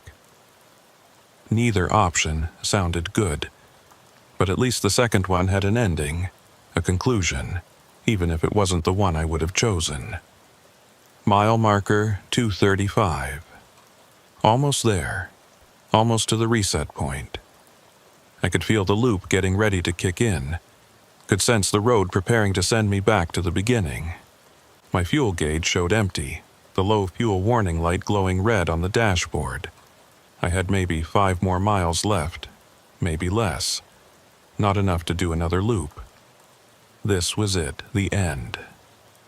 "There's a third option," a new voice said on the CB. Female, familiar, warm in a way that made my chest ache. I knew that voice, had heard it 1,000 times over the years, Trusted it more than I trusted my own judgment sometimes. "Maeve?" I whispered. "Hey, Cal," she said, and I could hear her smiling through the static. "Took you long enough to get here. Are you dead?" "Yeah, heart attack, about 18 months ago. Right at my desk, middle of coordinating a 3-truck convoy to Denver. They said I went quick, didn't suffer. I guess that's supposed to be comforting." She paused, and I heard something that might have been a sigh or might have been interference. "But I didn't really go anywhere, Cal. None of us do. We're all still here in one way or another." "I don't understand." "The road keeps us. The people who gave it the most, who spent the most time on it, who cared about it even when we shouldn't have. It holds on to us, preserves us. And when someone like you comes along, someone who's worn out the same stretch too many times, who's become more road than person, it pulls them in too." Mile marker 238. Just 2 more until the loop reset. I felt tears running down my face, freezing on my cheeks before they could fall. "You said there was a third option." "There is, but you're not going to like it." "Tell me anyway." "You let go, stop driving. Just take your hands off the wheel and your foot off the gas, and let the truck do what trucks do when nobody's controlling them. It'll drift, maybe hit the shoulder, maybe roll. And when it stops moving, when the engine dies and the lights go out and there's nothing left but you and the cold and the dark, that's when you'll finally be free." "Free to do what? Die for real this time?" "Maybe. Or maybe you'll wake up somewhere else, in a time that hasn't happened yet, or a version of events that went differently. The road has a lot of ways in, Cal, but it's only got one way out. You have to choose to leave. Have to want it badly enough to let go of everything you know." Mile marker 239. One more. One more marker, and I'd be back at 220, starting the loop again, unless I did something to break the cycle. I looked at my hands on the wheel, at the calluses on my palms from 17 years of gripping the same worn leather. Looked at the dashboard lights that had been my constant companions through thousands of miles and hundreds of nights exactly like this one. Looked in the mirror at that massive structure with all its windows, at all those faces watching me, waiting to see what I'd choose. "If I let go," I said slowly, "what happens to them? To all the others who are already trapped?" "Nothing changes for them," Maeve said, and there was genuine sadness in her voice. "They're already gone, Cal. This is all they have left. But you're still on the edge. Still got one foot in the real world and one in here. You can still choose." Mile marker 240. The loop should have reset by now, should have sent me back to 220, but the marker just kept climbing. 200. Show 142. I was past the boundary into territory I'd never reached before, and ahead of me I could see something glowing on the horizon. Not the false lights of the truck plaza, but something real. Dawn, maybe, or a town, or the actual exit that led to actual North Platte where I was supposed to deliver my actual load. The structure beside me was falling behind, unable or unwilling to follow past the loop's boundary. I watched it recede in my mirrors, watched all those faces grow smaller and smaller, and I felt something break inside my chest. They were staying behind. All of them. Maeve, Dustin, the convoy drivers, all the others who'd been pulled into this strange pocket of existence. They were trapped here while I drove on toward whatever came next. "Goodbye, Cal," Maeve said, her voice fading with distance. "Drive safe, watch the weather. Call when you get a chance." "I will," I said, though I knew she couldn't hear me anymore. "I promise." Mile marker 245. According to the voice I'd heard earlier, the one claiming to be Nebraska State Patrol, this was where the road closed, where they'd set up barricades to keep drivers from going further into the storm. But there was nothing here. Just empty road and the approaching dawn, and my truck still rolling forward on momentum and the last fumes of diesel. The engine coughed, sputtered. The fuel warning light was flashing now, urgent and insistent, telling me what I already knew. I was out of fuel, out of time, out of road. In another minute or two, the truck would roll to a stop and I'd be stranded here, wherever here was. Dead or alive, real or ghost, trapped or free. I had no idea which. I could take my hands off the wheel right now. Could let go like Maeve had suggested. Could choose to leave. Could find out what was on the other side of this nightmare. Or I could ride it out, coast as far as the momentum would take me, see if the dawn ahead was real or just another trick of the road. The engine died. The dashboard lights flickered and went out. The heater stopped blowing. In the sudden silence, I could hear my own heartbeat, fast and erratic, and I realized I was holding my breath. The truck was still moving, but barely, rolling forward at maybe 10 miles an hour on flat ground with no power to maintain it. 5 miles an hour. 3. The shoulder was coming up on my right. A place to pull over, to stop, to rest.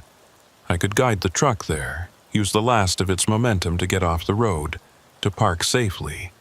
Or I could let it drift, let physics and chance decide where I ended up.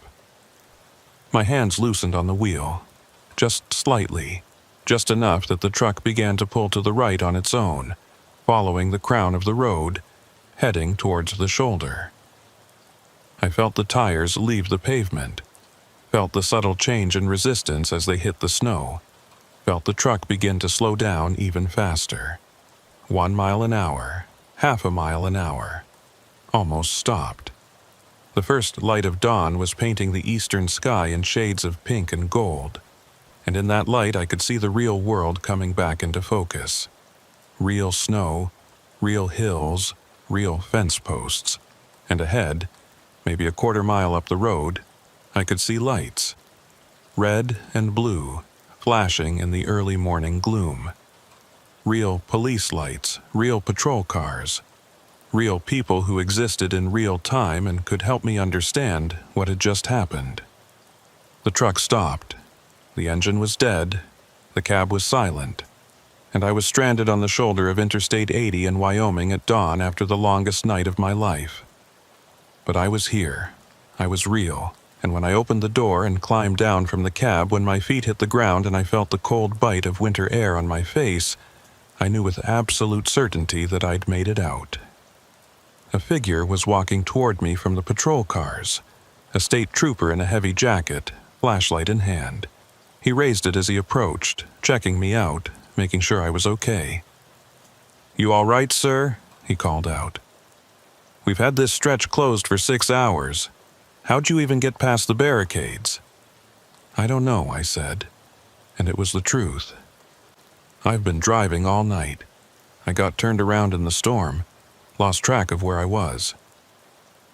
He looked at my truck, at the empty fuel gauge visible through the windshield, at the frost covering every surface. "You're lucky you didn't freeze out here. Come on, let's get you into the patrol car where it's warm. We'll figure out how to get you towed and refueled." I followed him, glancing back at my truck one last time. It looked normal, just a regular semi sitting on the shoulder, no different from thousands of others. But in the side mirror, just for a second, I thought I saw something. A reflection of lights that weren't there.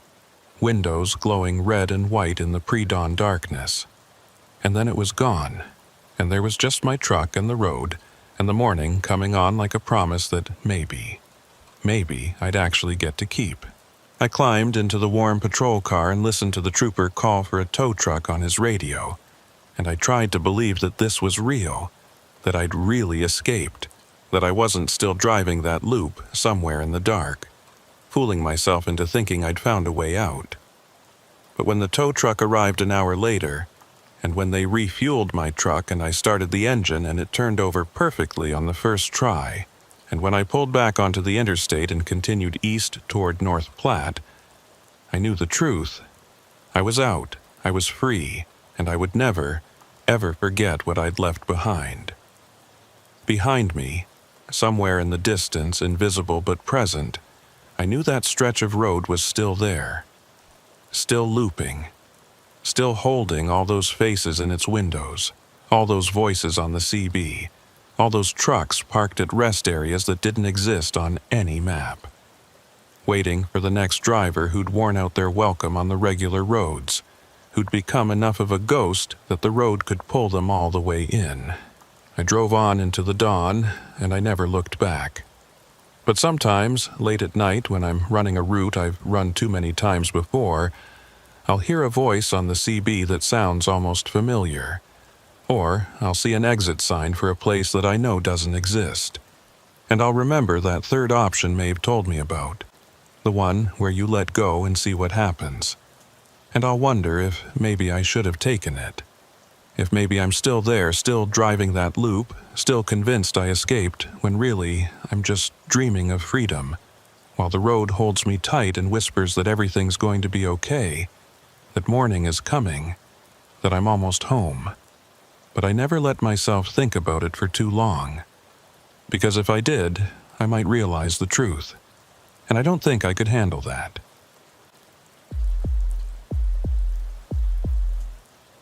The radio cut out somewhere around exit 47, leaving nothing but dead air and the low rumble of my engine. I didn't think much of it at first. Stations fade in and out all the time when you're driving through empty country, especially in weather like this. The snow had been coming down steady for the past 2 hours. Not heavy enough to be dangerous, but persistent enough to make the road ahead look like a tunnel of white with no end in sight. My name is Jonas Merrick, and I've been hauling freight for 12 years. Started when I was 26, right after my construction company went under during the recession, and never looked back. There's something peaceful about the road when it's just you and the highway and nobody expecting you to be anywhere except where you're headed. No boss breathing down your neck. No coworkers with their petty grievances. Just the simple clarity of point A to point B and getting paid for the miles in between.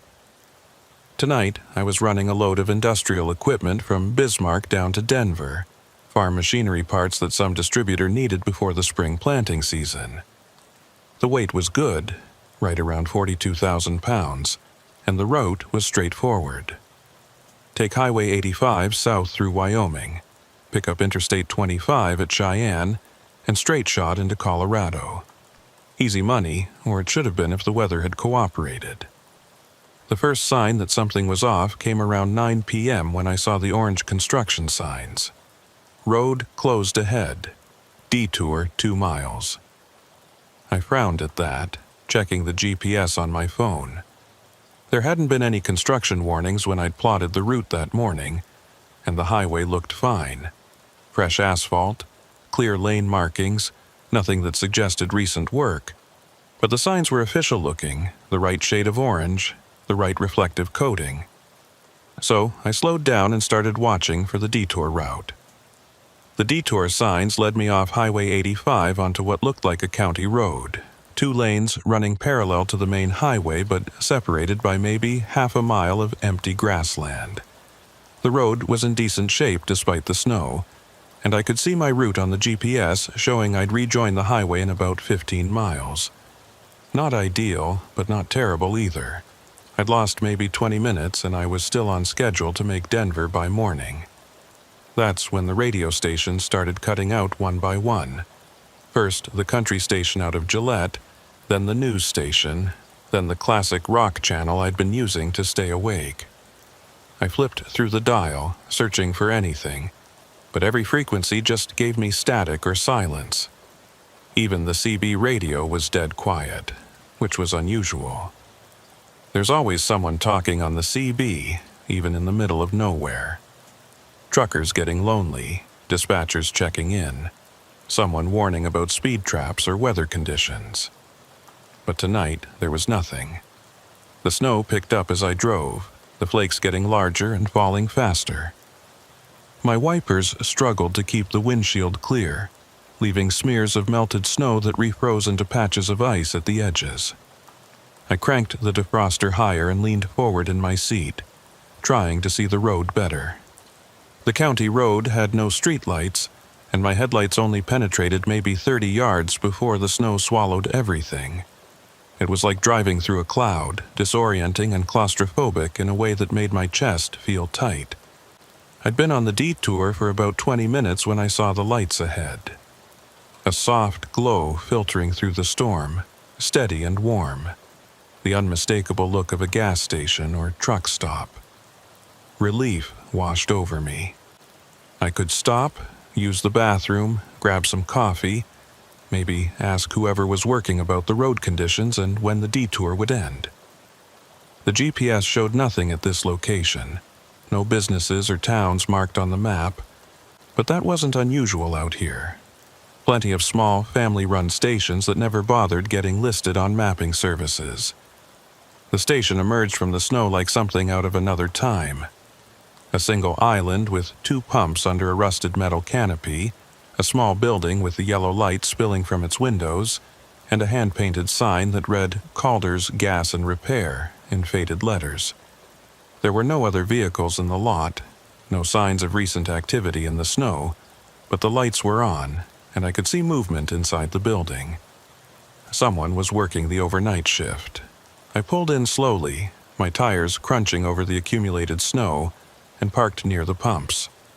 The building looked old, maybe from the 70s or 80s based on the architecture, but well maintained. The paint was faded, but not peeling. The windows were clean, the door looked solid. I sat there for a moment with the engine running, studying the place, trying to figure out why it felt wrong. Nothing obvious, just a nagging sense that something was off about the whole setup.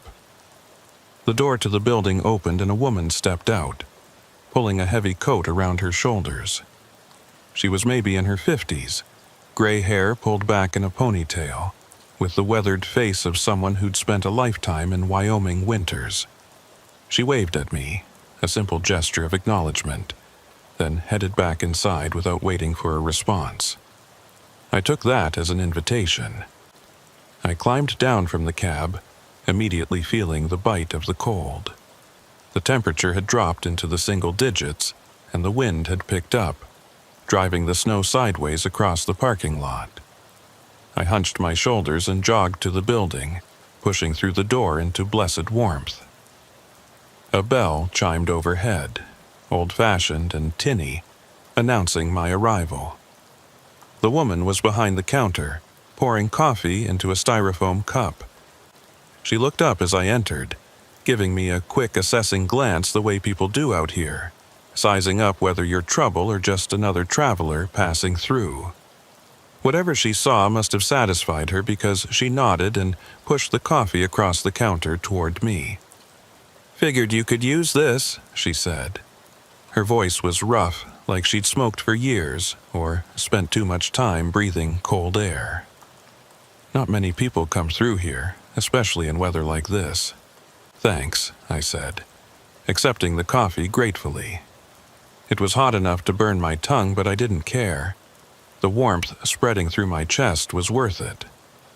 "I'm Jonas. Got detoured off 85 about 20 miles back. How much further until I can get back on the highway?" She frowned at that, the lines around her eyes deepening. "Detoured?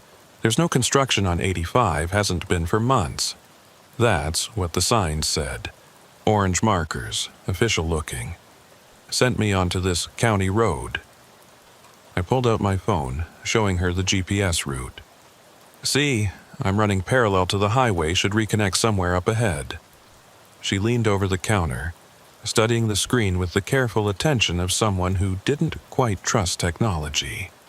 After a moment, she straightened up, shaking her head. "That's Route 16, old stock route from back when they used to drive cattle through here. It runs parallel for about 30 miles, then it dead ends at a fence line.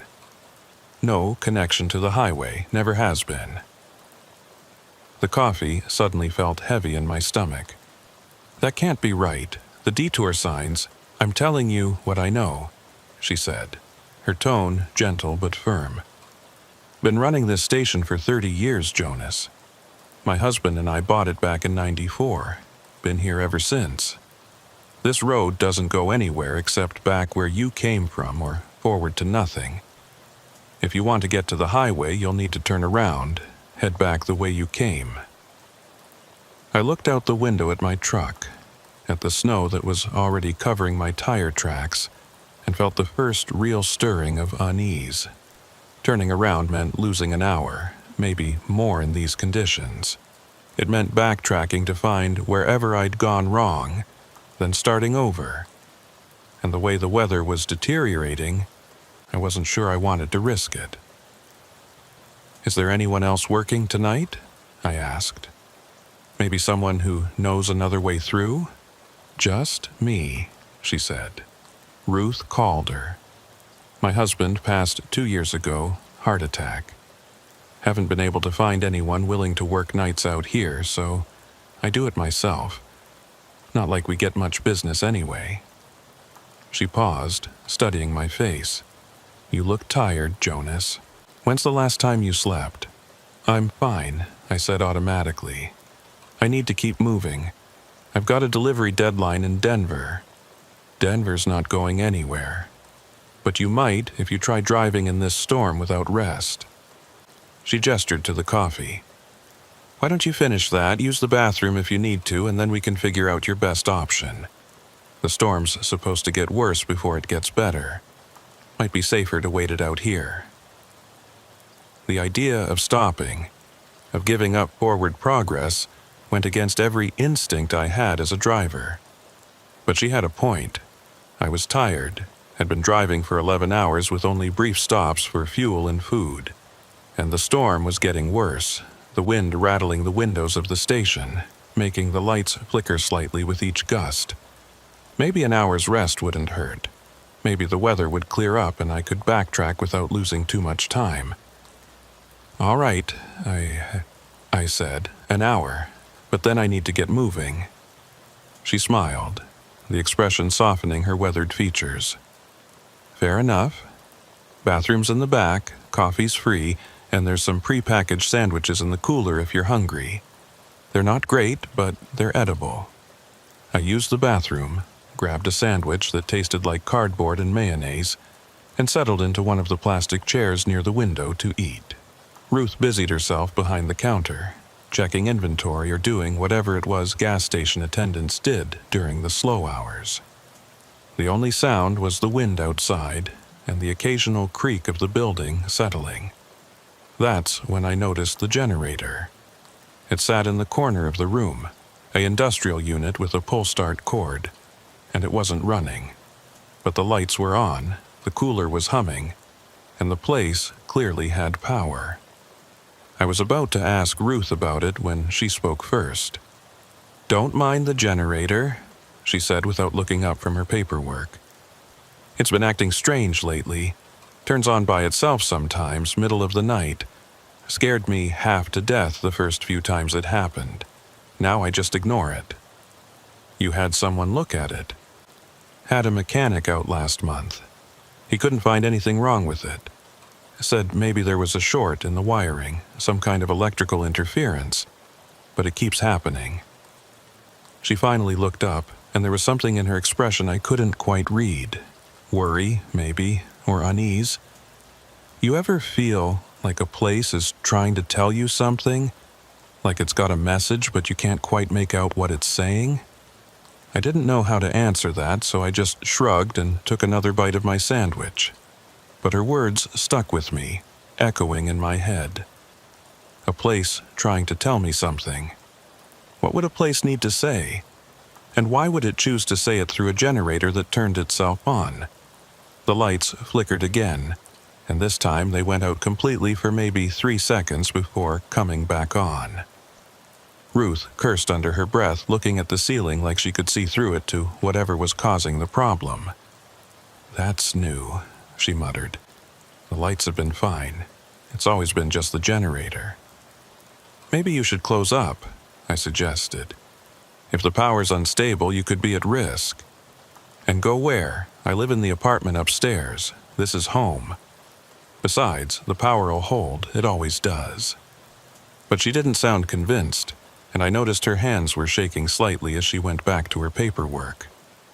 I finished my sandwich and stood up, ready to tell her I was heading out, that I'd risk the backtrack rather than sit here in a place that felt increasingly wrong. But before I could speak, we both heard it, a sound from outside, cutting through the wind, a vehicle engine getting closer. Ruth moved to the window, peering out into the storm. I joined her, and we watched as headlights appeared on the road, coming from the direction I'd come from. The vehicle slowed as it approached the station, and I could make out the distinctive shape of a state patrol car. It pulled into the lot, parking near my truck, and the driver's door opened. A trooper climbed out, adjusting his hat against the wind, and headed for the station door. He was young, maybe late 20s, with the clean-cut look they all seemed to have. The bell chimed as he entered, bringing a swirl of snow with him. "Evening," he said, nodding to both of us. His name tag read Ellerman. "Either of you see any other vehicles come through here in the last hour?" "Just mine," I said. "I got detoured off Highway 85, been here maybe 20 minutes. Ellerman frowned. "There's no detour on 85. "Who told you there was?" "The signs," I said, feeling the unease grow stronger. "Orange construction signs, official looking. Sent me onto this county road." "We didn't put up any signs," Ellerman said. "And this road, Route 16, it doesn't connect to anything. You're going to need to turn around, head back the way you came." He paused, looking between Ruth and me. "Actually, I'd recommend both of you clear out. We've got a severe weather warning in effect, and this area is going to be impassable within the hour. Miss Calder, you should close up and head home." "I am home," Ruth said quietly. Ellerman looked uncomfortable, like he wanted to argue but knew it wouldn't do any good. "All right, but you should know the highway's being closed at both ends. Nobody's getting in or out until this storm passes. You'll be on your own out here." That should have scared me more than it did. The idea of being stranded in an isolated gas station during a blizzard, cut off from the highway and any help, should have sent me running for my truck. But instead, I felt a strange calm, like some part of me had been expecting this, had known it was coming. Like this was exactly where I was supposed to be. "I'll wait it out here," I heard myself say. "No point trying to backtrack in these conditions. Better to sit tight until morning." Ellerman nodded slowly. "Your call, just be careful, both of you. And if anything happens, if you need help, you can try the radio, but I can't guarantee we'll be able to get to you." He handed Ruth a card with a phone number. "Emergency line. Use it if you have to." He left then, the bell chiming behind him, and we watched through the window as he climbed back into his patrol car. But instead of pulling out, he just sat there, engine running, lights on, but not moving, just sitting in the parking lot like he was waiting for something. "What's he doing?" Ruth asked. "I don't know," I said. But I had a feeling, a growing certainty that Trooper Ellerman wasn't going anywhere, that he'd sit out there all night if he had to, watching the station, watching us, making sure we didn't leave or that nothing got in. Guard dog or sentinel, I couldn't tell which. The generator in the corner suddenly roared to life, the pull cord retracting on its own, the engine catching and running smooth despite nobody touching it. Ruth jumped, her hand going to her chest, and I felt my heart rate spike. We both stared at the generator as it ran for maybe 15 seconds, then sputtered and died, leaving the room in the humming silence of the overhead lights. "It's trying to tell us something," Ruth whispered, and this time I couldn't disagree. Outside, through the window, I could see Trooper Ellerman's patrol car. The lights were still on, still pulsing that slow rhythmic pattern. But I couldn't see anyone inside.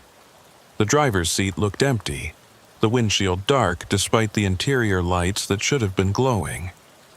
And even though I knew he'd just gotten in the car 2 minutes ago, even though I'd watched him climb inside and close the door, I couldn't shake the feeling that the patrol car had been empty for much longer than that. The wind died suddenly, and in the silence that followed I heard something else. A soft tapping sound, regular and persistent, coming from the roof of the building. Like fingers drumming on metal, or footsteps, or something trying to find a way in. Ruth heard it too. I could see it in the way she went rigid, the way her eyes tracked the sound as it moved across the ceiling. "What is that?" she asked, her voice barely above a whisper. "I don't know," I said, but I was starting to have ideas and none of them were good. The tapping stopped. The wind started up again. And outside in the parking lot, the empty patrol car continued its vigil, lights flashing into the storm, warning or beacon or trap, I couldn't tell which. I looked at my truck sitting in the snow, at the road stretching away into darkness, and I knew with absolute certainty that I wasn't leaving tonight. Something had brought me here, had led me off the highway with fake detour signs and false promises of a route that didn't exist. And whatever it was, it wanted me to stay. The question was why. The coffee had gone cold in my hand, but I kept holding it anyway, needing something to occupy my fingers. Ruth had moved away from the window, settling behind the counter like it was a fortress that could protect her from whatever was happening outside. We didn't talk. What was there to say? That we were both feeling it. That sense of wrongness that had infected the air like a virus? That we both knew something was very, very wrong with this night? I checked my phone for the 100th time. Still no signal, the screen showing that circle with a line through it that meant I was completely cut off. The GPS had stopped updating too, the map frozen on my last known location, showing me still on Highway 85 when I knew I was miles away on a road that supposedly went nowhere. I tried calling dispatch anyway, knowing it wouldn't work but needing to try. The phone didn't even attempt to connect, just gave me an error message and suggested I try again later. Later. Like there was going to be a later that was different from now. The generator started up again, that same sudden roar of an engine catching, and this time it stayed running. The sound filled the small building, loud and intrusive, drowning out the wind and my own thoughts. Ruth stood up from behind the counter, her face pale in the fluorescent lighting, and moved toward the generator like she was going to turn it off manually. But as she reached for the kill switch, the lights went out. Not gradually, not a flicker or a fade, but instant and complete darkness. The generator kept running, its engine noise the only sound in the void, and I felt panic spike through my chest. I couldn't see anything, couldn't orient myself in the sudden black, and for a moment I was completely disoriented. Then I remembered my phone, fumbled it out of my pocket, activated the flashlight. The beam cut through the darkness, illuminating Ruth standing frozen by the generator, her hand still reaching for the switch. Her eyes were wide, reflecting the light back at me like an animal caught in headlights. "Don't touch it," I said, though I couldn't have explained why. "Just leave it running." She pulled her hand back slowly, and we stood there in the darkness with the generator running and my phone's flashlight the only source of light. I swept the beam around the room, checking the corners, the windows, the door. Everything looked normal, or as normal as it could look in these circumstances. The cooler's light was out, its compressor silent. The cash register was dark. The only thing still working was the generator, and it hadn't been connected to anything when the lights went out. "The power line must have come down," Ruth said, her voice steady despite her pale face. "Storm probably knocked out a transformer or took down a pole. It happens out here sometimes. Then why is the generator running? It's not connected to anything." She didn't have an answer for that. We both knew it didn't make sense, that generators didn't start themselves and run for no reason. But there it was, chugging away in the corner, burning fuel, accomplishing nothing except making noise and creating heat.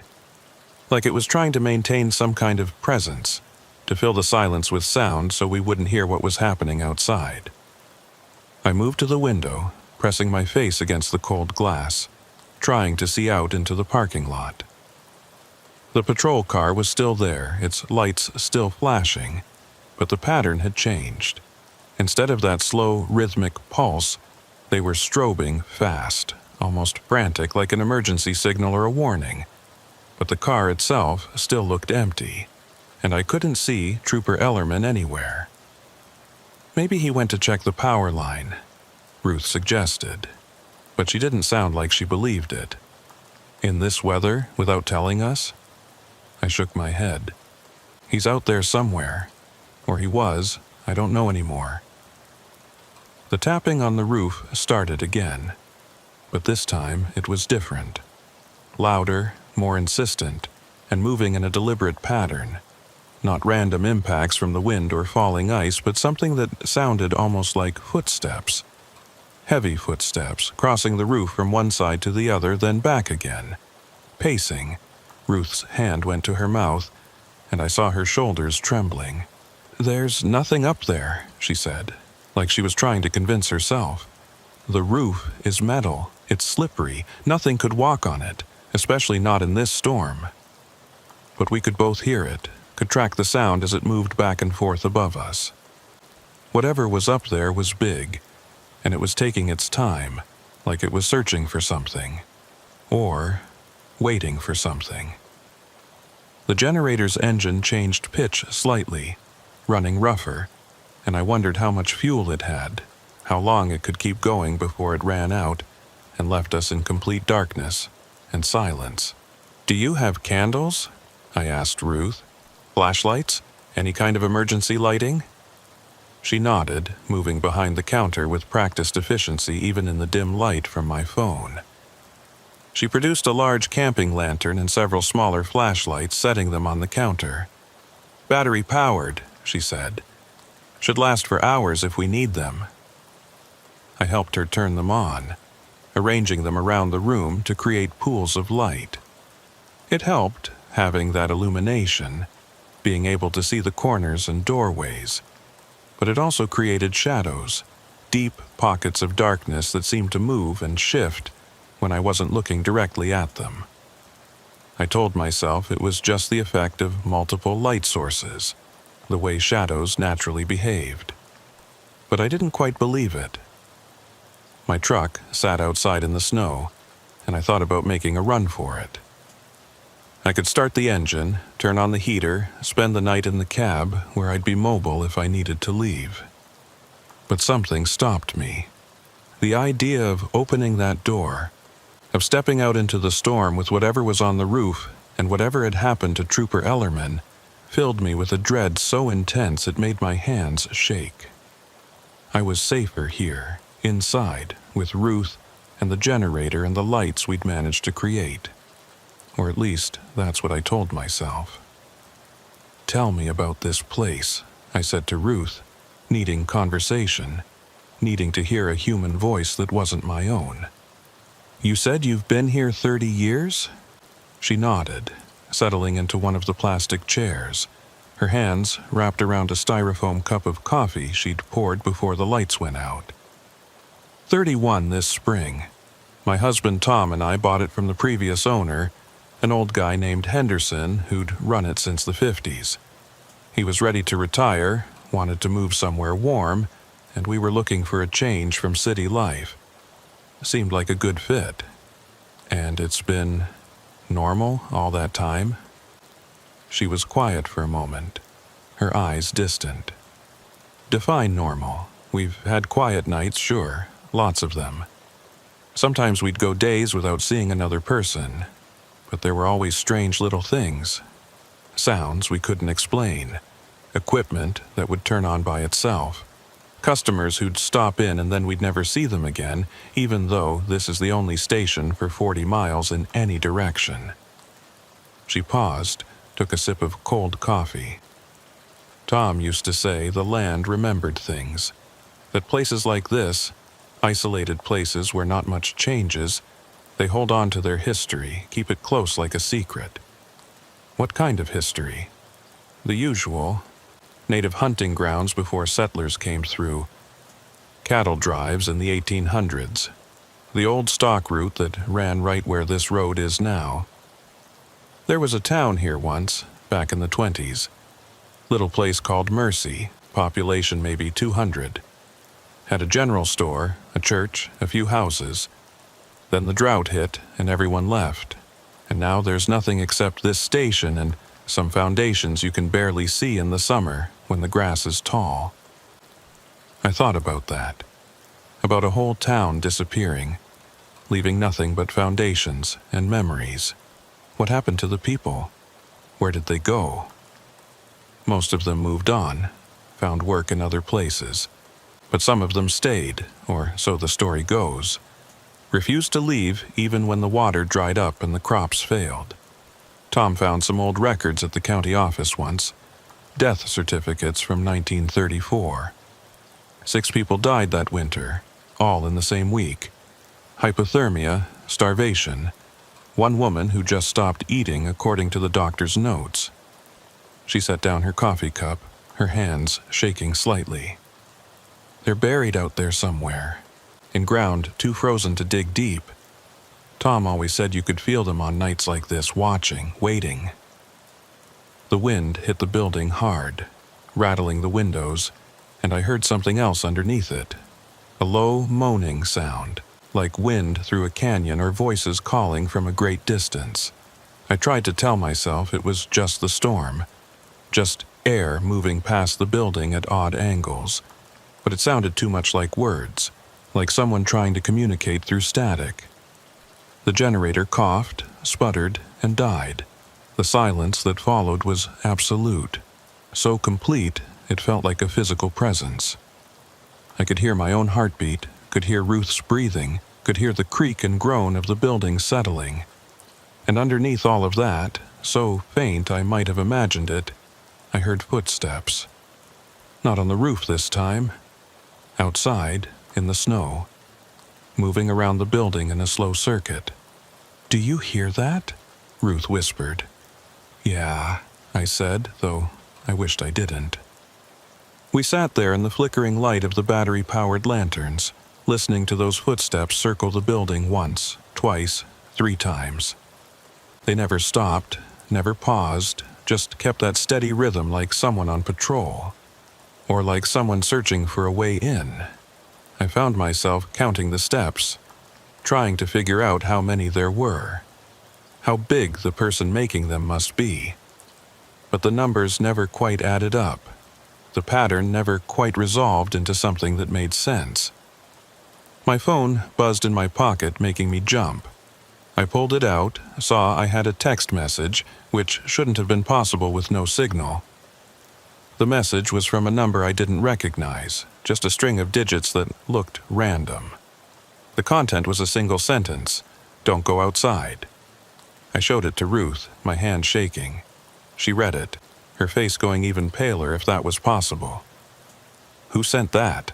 "I don't know. I don't have signal. This shouldn't even be possible." She looked at her own phone, an older model that she pulled from her pocket. Her screen showed the same lack of signal, but as we watched, a message appeared there too. Same unknown number, same message. "Don't go outside. This isn't real," she said, but her voice lacked conviction. "Someone's playing a prank. Some kids with radio equipment," or the footsteps stopped. Just like that, mid-stride, they cut off and left nothing but the sound of wind and our own frightened breathing. I moved to the window again, looking out at the parking lot, and felt my stomach drop. The patrol car was gone. Not driven away, not buried in snow, just gone. The space where it had been parked was empty, showing undisturbed snow as if the car had never been there at all. "Ruth," I said quietly, "the patrol car's gone." She joined me at the window, and I heard her sharp intake of breath when she saw the empty lot. "That's not possible. We watched him park there. We saw him sitting in it." "I know," I said, "but it's gone now." We stood there together, staring out at the empty parking lot and my truck sitting alone in the snow, and I felt the reality of our situation settle over me like a heavy blanket.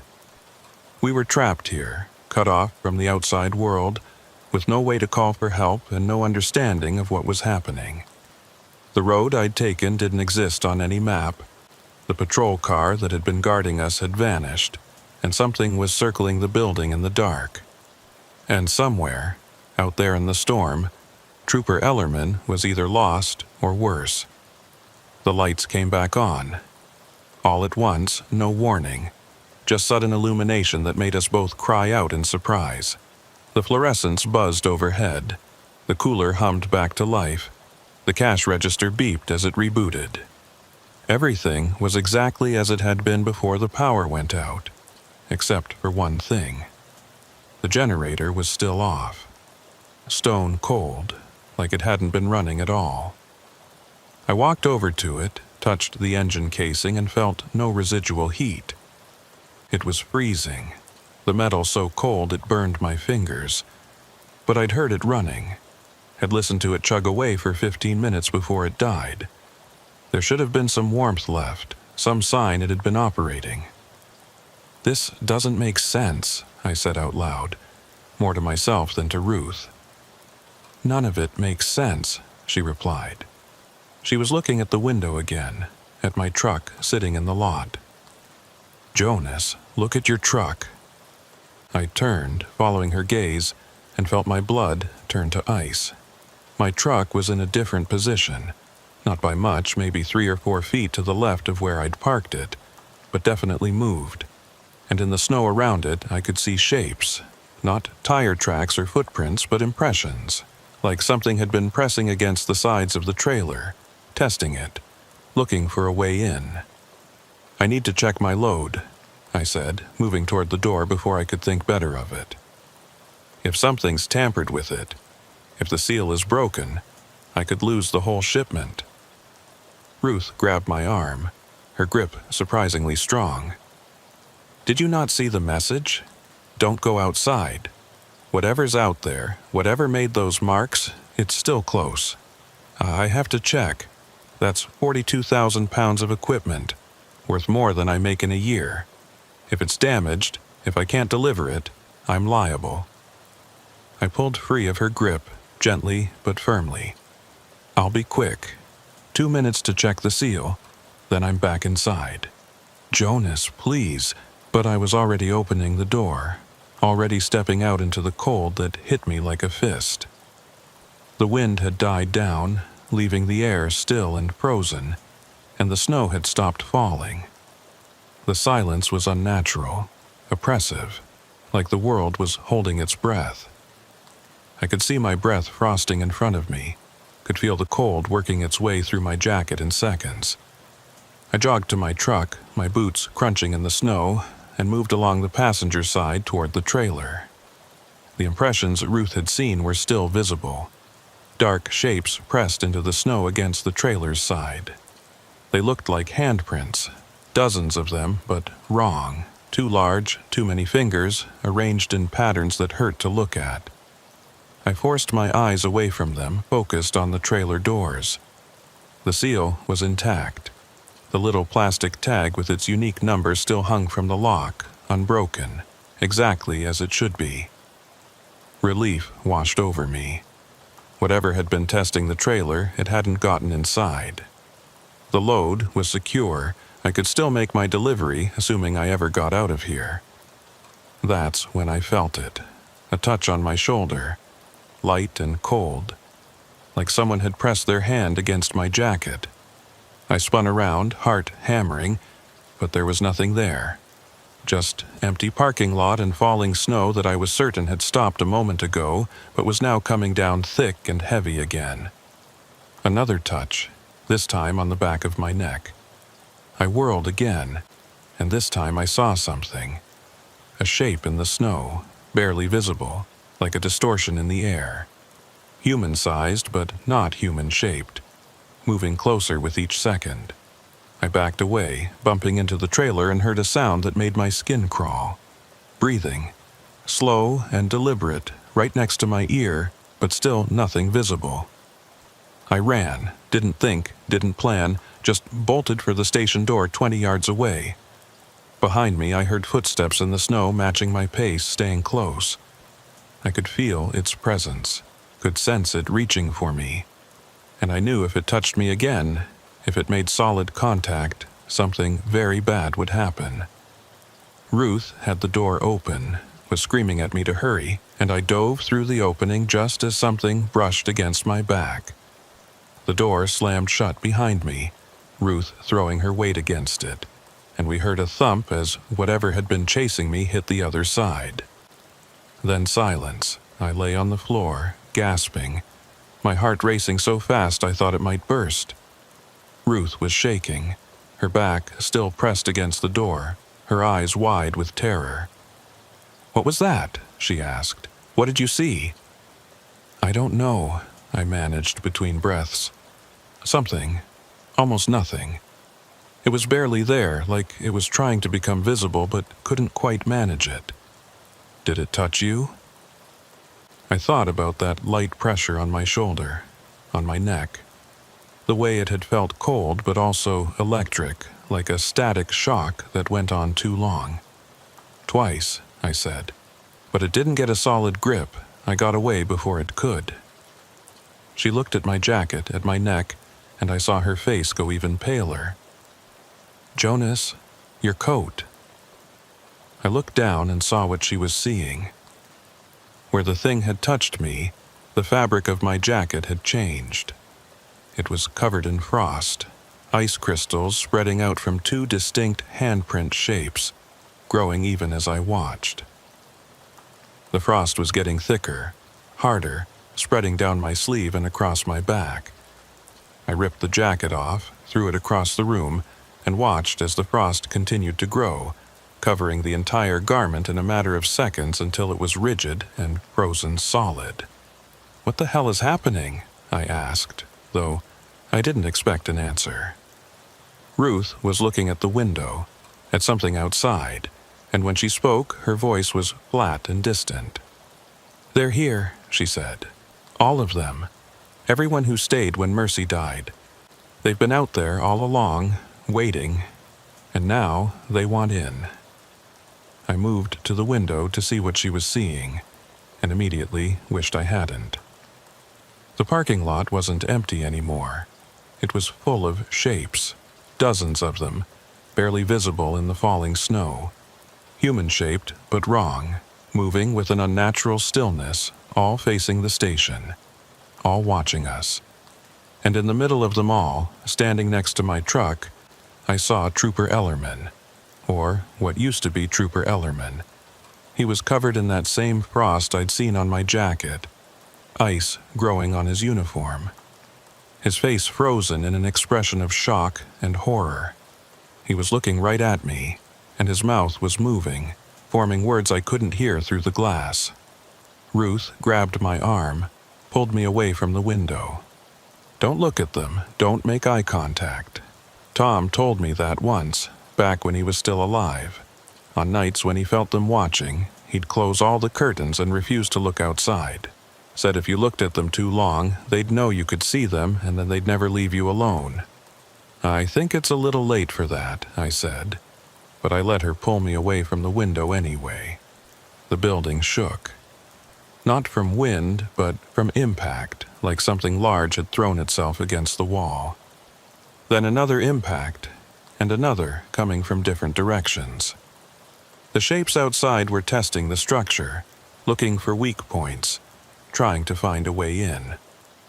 And judging by the way the walls were creaking, by the way the windows were rattling in their frames, they were going to succeed. "The generator," Ruth said suddenly. "When it runs, they can't get in. I don't know why, but Whenever it starts on its own, that's when they're closest, like it's keeping them out somehow. Then start it, I said, moving toward the machine. Get it running now before they break through. She joined me, and together we grabbed the pull cord. It wouldn't budge. We tried again, putting our whole weight into it, but the cord was frozen solid, locked in place like it had been welded there. The generator sat silent and useless, and the impacts on the walls were getting stronger, more frequent.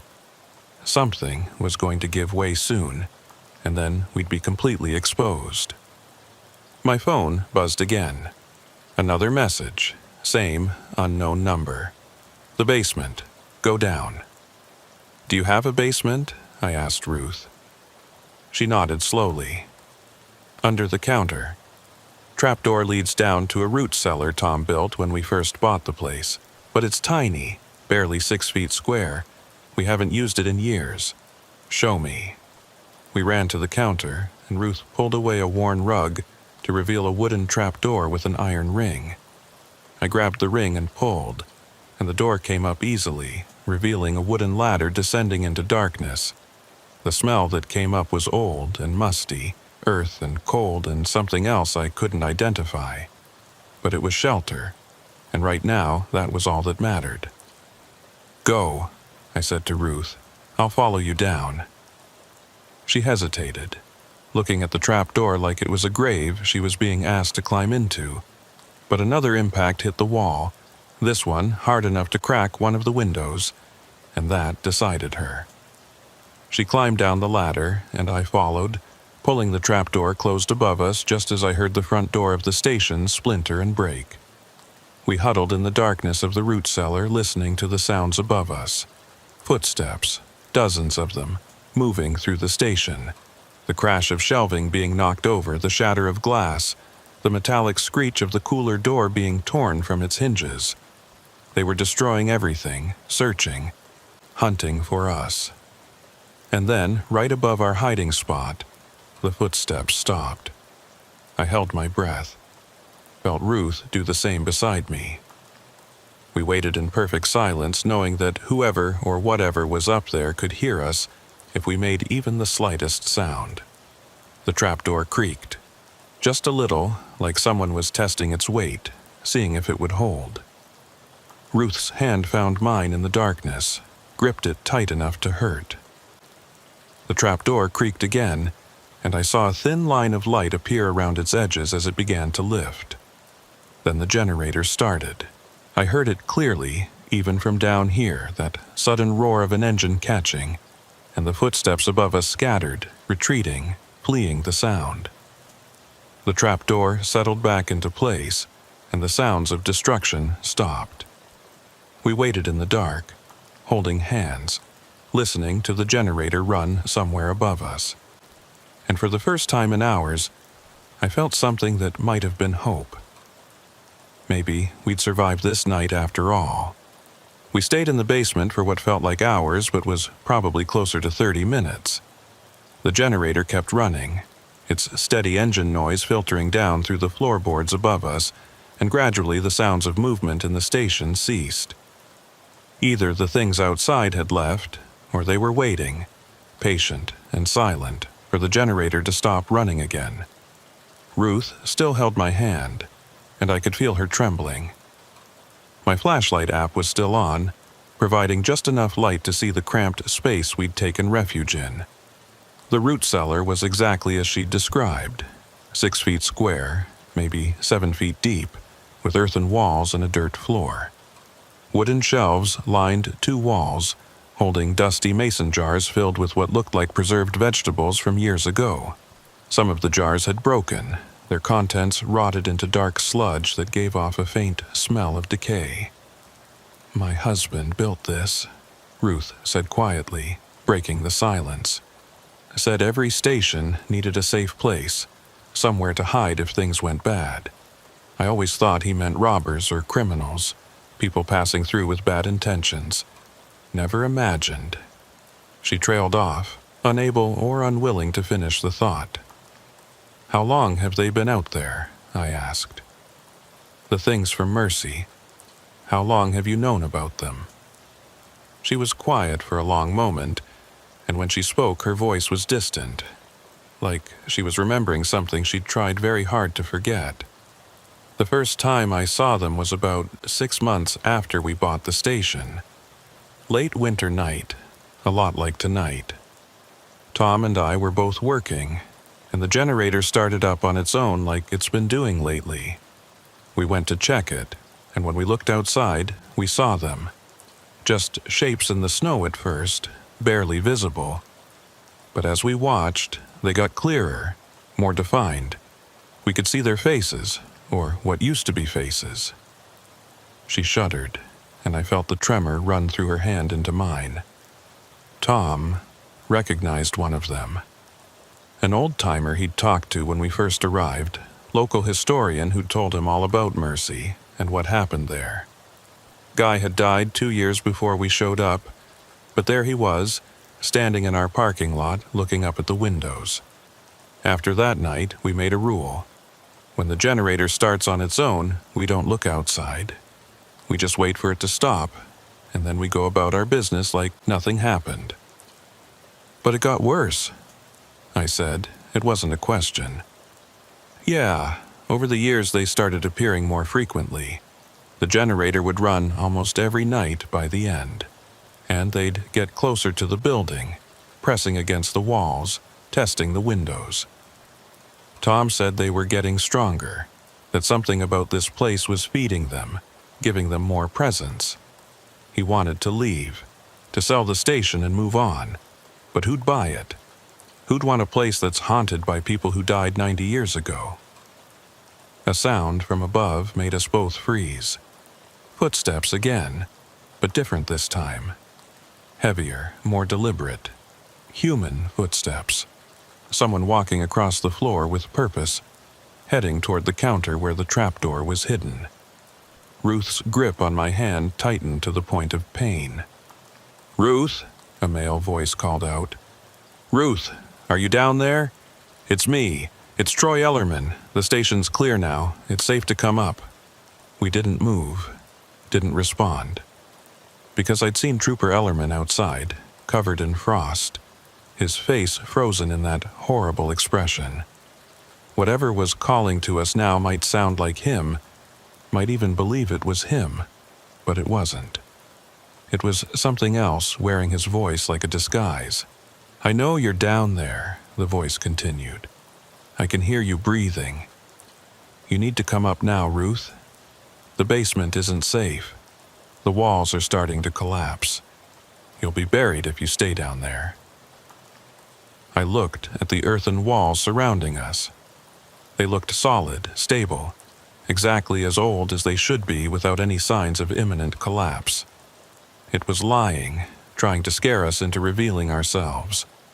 "Please," the voice said, and now it had taken on a pleading quality that might have been convincing if I hadn't known better. "I'm hurt. I need help. Don't leave me up here alone with them." Ruth pulled her hand free from mine and covered her mouth like she was trying to hold back a sob or a scream. I understood the impulse. There was something deeply wrong about hearing a familiar voice twisted into something alien, something that wanted to trick us into exposing ourselves to whatever fate had befallen the real Trooper Ellerman. The footsteps moved away from the trapdoor, crossing the floor toward the door. We heard it open, heard the wind rush in, and then silence. Either the thing had left, or it was trying to make us think it had left. I wasn't sure which was worse. "We can't stay down here forever," I whispered to Ruth. "Eventually, the generator will run out of fuel, and then what? We're trapped down here with no escape route and no way to defend ourselves."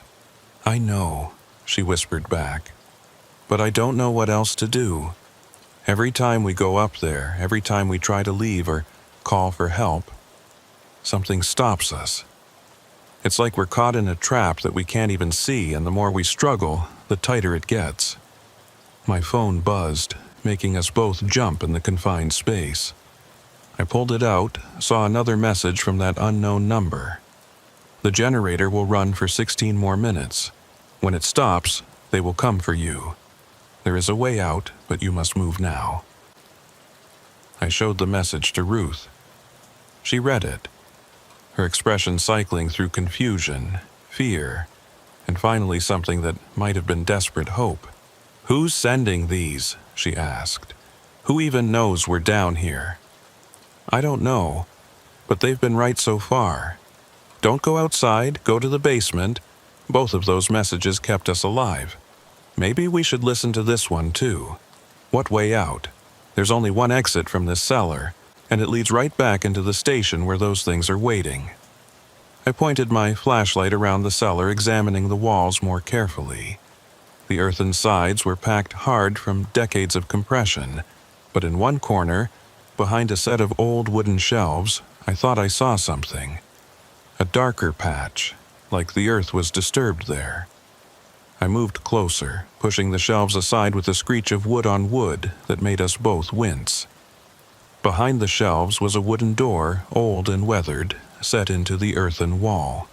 It looked like it had been there for a very long time, maybe since before the station was built, certainly before Ruth and her husband had bought the place. I tried the handle, felt it turn, and pushed. The door opened inward, revealing a tunnel that extended beyond the reach of my flashlight. "Did you know this was here?" I asked Ruth. She shook her head, her eyes wide. "Tom never mentioned it. He built this cellar himself, or I thought he did. But that tunnel, it looks older, much older." We stood there looking at the dark opening, knowing we had maybe 15 minutes before the generator stopped, and whatever protection it offered disappeared. Behind us, above us, the things from Mercy waited. Ahead of us, in the tunnel, who knew what waited? Neither option was good, but at least the tunnel offered the possibility of escape. "We have to try," I said. Ruth nodded slowly. "You go first. I'll follow." I climbed into the tunnel, having to crouch immediately as the ceiling was low, barely 4 feet high. The walls were earthen, but reinforced with old timber beams that looked like they might have been part of the original town. The air smelled of damp earth and something else, something organic and old. I moved forward carefully, testing each step, with Ruth close behind me. The tunnel extended for maybe 30 yards, sloping gradually upward, before opening into a larger chamber. I straightened up, sweeping my flashlight around, and felt my breath catch. We were in what looked like an old cellar, much larger than the one we'd left. Stone walls, a ceiling of wooden beams, and in one corner, a staircase leading up to a wooden door. "This is under one of the old buildings," Ruth said, her voice echoing slightly in the space. "One of the houses from Mercy. We're under the town." "Can we get out?" I asked, moving toward the staircase. "I don't know. The buildings are all gone, collapsed years ago, but maybe." She followed me up the stairs, and together we pushed on the door at the top. It resisted at first, then gave way with a groan, opening upward and out. We climbed out into the storm, into the ruins of Mercy.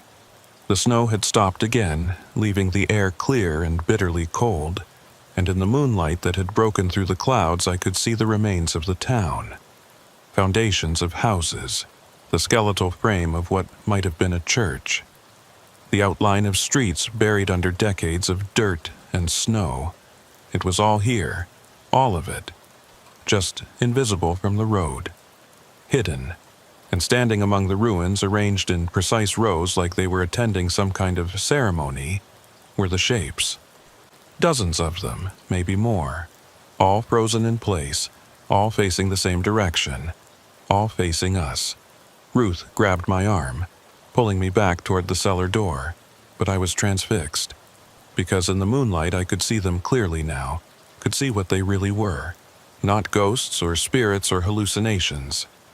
They were people, or they had been people, once. Now they were something else. Something caught between states, their bodies preserved in ice and snow, their faces locked in expressions of hunger and cold and desperate need. and they were all so incredibly sad. "We need to go back," Ruth was saying, her voice rising with panic. "We need to get back to the station before the generator stops. Jonas, please, we need to go now." But I couldn't move, because I'd recognized one of the faces, my own. Standing in the second row, fourth from the left, was a version of me. Same jacket I'd been wearing, same face, same everything. Except this version was frozen, covered in frost, eyes empty of everything except that terrible sadness. "That's not possible," I whispered. "That's not me. I'm right here. I'm alive." "You're seeing things," Ruth said, pulling harder on my arm. "The cold, the stress, it's making you see things that aren't real. Please, Jonas, we have to go."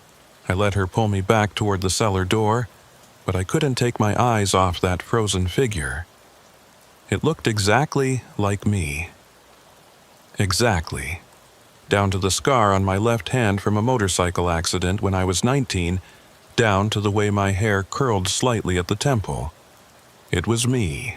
Or it would be me. Or it had been me in some version of events that had already happened, or was about to happen, or was happening right now in some parallel track of time I didn't understand. We climbed back down into the cellar and ran through the tunnel, not caring anymore about being quiet or careful. The generator was still running when we reached the root cellar, but the sound was different now. Rougher, sputtering, like it was running on fumes. We had maybe a minute, maybe less, before it died. Ruth climbed the ladder first, pushing the trapdoor open and pulling herself up into the station. I followed, emerging into a scene of destruction. The shelves were knocked over, merchandise scattered everywhere, windows cracked or broken. But the station was empty of the shapes. Whatever the generator was doing, it was keeping them at bay. I ran to the front windows and looked out at the parking lot. My truck was still there, still in that position it had been moved to, and arranged around it, in perfect rows just like they'd been in the ruins of Mercy, were the shapes. All of them. Waiting. The generator coughed, sputtered, and died. The sudden silence was deafening, and in that silence I heard a sound that made my blood run cold. Footsteps. Not on the roof this time, not outside. Inside the station, coming from the back room, moving toward us with slow deliberation. "Get to your truck," Ruth said, her voice steady despite the fear in her eyes. "Start it, leave, don't look back. What about you? This is my place, has been for 30 years. I'm not leaving it, not for them, not for anything." She moved behind the counter, reaching under it, pulling out an old shotgun. "Go, before they get here. I can't just leave you." "Yes, you can, and you will. Whatever's happening here, whatever they want, it's got nothing to do with you. You're just passing through. So pass through and don't come back." The footsteps were getting closer. Multiple sets now, coming from different directions. They'd been in the building the whole time, I realized. Waiting in the back room, in the bathroom, in the storage closet. Waiting for the generator to stop so they could emerge. I ran for the door, threw it open, and sprinted for my truck. The shapes in the parking lot didn't move, didn't react, just stood there watching as I fumbled with the door handle and climbed into the cab. My hands shook as I turned the key, praying the engine would start, praying I hadn't been down in that cellar long enough for the cold to kill the battery. The engine turned over, caught, roared to life. I'd never been so grateful for the sound of a diesel engine in my entire life. I threw it in gear, ready to back out and get the hell away from this place, when I looked at the station one more time. Ruth was standing in the doorway, the shotgun in her hands, facing into the interior of the station. She looked small and alone and defiant, and I knew I couldn't leave her there. Couldn't drive away and leave her to whatever fate awaited her. I was reaching for the door handle, ready to run back and drag her to the truck by force if necessary, when she turned and looked at me.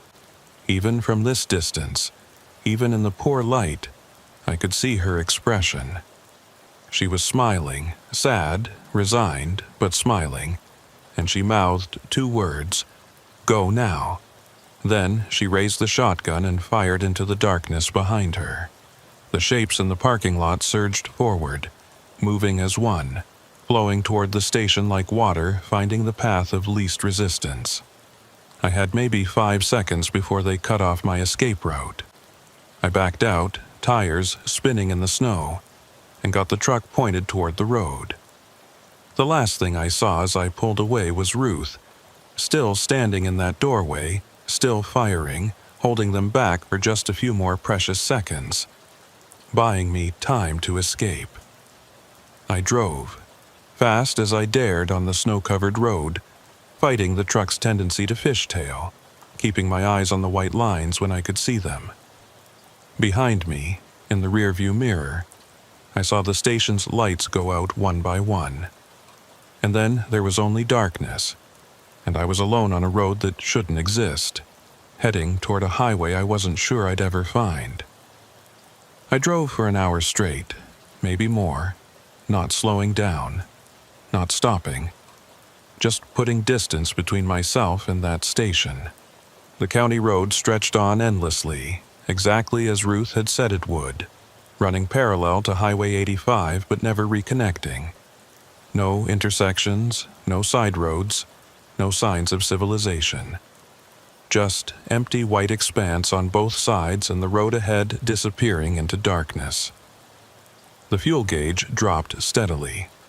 I was down to a quarter tank when I finally saw something ahead. Not the highway, not a town, but another set of lights. Orange construction barriers, the same kind I'd seen hours ago when this nightmare started. And beyond them, I could see the familiar sight of Highway 85, the real highway, with its proper lane markings and shoulder reflectors and everything that marked it as part of the normal world. I slowed down, approaching the barriers cautiously. They were arranged across the road in a line, blocking the way forward, with a gap on the right side just wide enough for a vehicle to slip through. Like someone had deliberately left an opening for me. I guided the truck through it, felt the tires transition from the rough county road to the smooth asphalt of the highway, and almost wept with relief. I was back on the map, back in reality, back in a world that made sense. I pulled over onto the shoulder and sat there for a moment, engine idling, trying to process what had just happened, trying to convince myself it had been real and not some hallucination brought on by exhaustion and stress. My jacket was still back at the station, the one that had frozen solid when that thing touched me. I had no physical evidence of what I'd been through except my own memories and the time I'd lost. According to my phone, which now showed full signal and a reconnection to the cell network, it was 4:30 in the morning. I'd been on that detour for almost 7 hours. I tried calling Ruth's station. The number was on a faded business card I'd picked up when I first stopped there, tucked into my pocket and forgotten until now. The phone rang and rang, then went to an automated message. The number you have dialed is no longer in service. Please check the number and try again. Not disconnected. Not out of service temporarily. No longer in service, like it had never existed at all.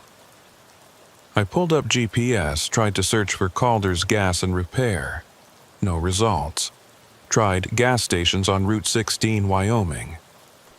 The map showed Route 16 as a thin gray line, marked as unmaintained, with no services or buildings indicated along its entire length.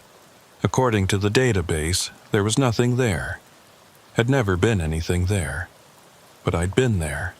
I'd talked to Ruth, had drunk her coffee, had hidden in her basement and climbed through that tunnel and seen those terrible frozen shapes in the ruins of Mercy. It had been real. All of it, hadn't it? My phone rang, making me jump so hard I hit my head on the ceiling of the cab. The caller ID showed unknown number, the same designation as all those text messages I'd received. I answered it, brought the phone to my ear, and waited. Static greeted me, thick and heavy, the kind that makes you wonder if the line is even connected. Then, through the interference, I heard a voice. Ruth's voice, distant and distorted but unmistakably hers. "Jonas," she said, "can you hear me? Ruth, where are you? What happened after I left? I'm where I've always been, where I'll always be. The station's not just a place, Jonas, it's a moment. A piece of time that got stuck, that couldn't move forward or backward, and I'm stuck with it. That doesn't make sense. You can leave, you can just close up and walk away. No, I can't. Tom tried once, did I tell you that? After the first few years of strange happenings, he decided he'd had enough. Packed a bag, got in his car, drove away. Made it about 5 miles before the road just looped back. He'd think he was heading south toward Cheyenne, but somehow he'd end up back here. Tried it 6 times in 1 week before he gave up. The station wouldn't let him leave. And then he died, and I realized I couldn't leave either. Not physically, maybe not ever. "I'm coming back," I said, already reaching for the gear shift. "I'm going to get you out of there. Find some way to break whatever's holding you. Don't, please, Jonas, you made it out. You're free.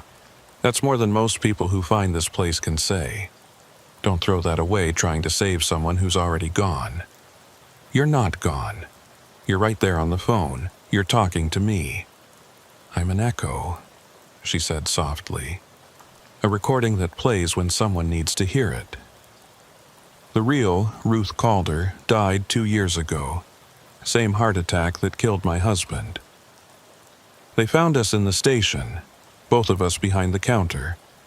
Both of us frozen solid even though it was July and the heater was running. The police report said carbon monoxide poisoning. Said the generator had been running in the building and the fumes built up, but that's not what really happened. I felt cold spreading through my chest. The same cold I'd felt when that thing touched me in the parking lot. Then what did happen? We stayed too long, gave too much of ourselves to this place, and eventually it claimed us completely. Now we're part of it.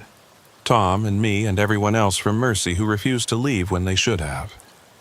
We're all still here, Jonas, waiting for travelers who take wrong turns, who follow detour signs that shouldn't exist, who stop at stations that aren't on any map. "Why?" I asked.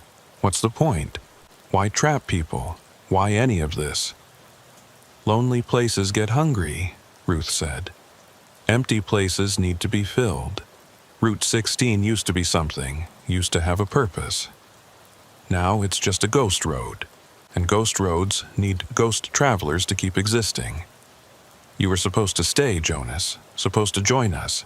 But you got away, and that's—" She paused, and I thought I heard something like pride in her voice. "That's good. That's how it should be." "The message that told me about the tunnel," I said. "That was you?" "Me and others. The ones who still remember what it's like to be human, who still want people to escape even if we can't. We're not all monsters here, Jonas. Some of us are just trapped, and we do what we can to help." The static was getting worse, her voice breaking up into fragments. "Ruth, are you still there?" "Have to go." Her words barely audible now. "They're coming. The sun's almost up and they don't like the light. Ruth, drive safe, Jonas. Watch the weather. And if you ever see another detour sign on Highway 85, The static surged, drowning out her words completely. Then the line went dead, and I was alone again in my cab with the engine running and the dawn beginning to break on the eastern horizon. I sat there for a long time, watching the sky lighten, trying to decide if I believed what I'd just heard. Part of me wanted to dismiss it as impossible, as stress-induced hallucination or elaborate prank. But another part of me, the part that had seen those frozen shapes in the ruins and felt that cold touch in the parking lot, knew it was true. All of it. Ruth Calder was dead. had been dead for 2 years, and I'd spent an evening talking to her ghost, drinking coffee she'd poured from memory, hiding in a basement that might not exist anymore. The whole experience had been a message from something that existed in the spaces between normal reality, reaching out to catch travelers who strayed from the path. I should have been terrified, should have been racing to the nearest town to report what happened, to warn people about the phantom detour and the deadly station. But instead I felt a strange sense of peace. I'd been given a gift in a way, a glimpse into something most people never see, a brush with the inexplicable that I'd survived. And Ruth and the others who sent those messages, they'd helped me survive. They'd chosen to let me go rather than add me to their collection. That meant something. I wasn't sure what, but something. I put the truck in gear and started driving east, toward the sunrise, toward Denver and my delivery deadline. The highway was empty, the storm having kept most travelers off the road, and I made good time.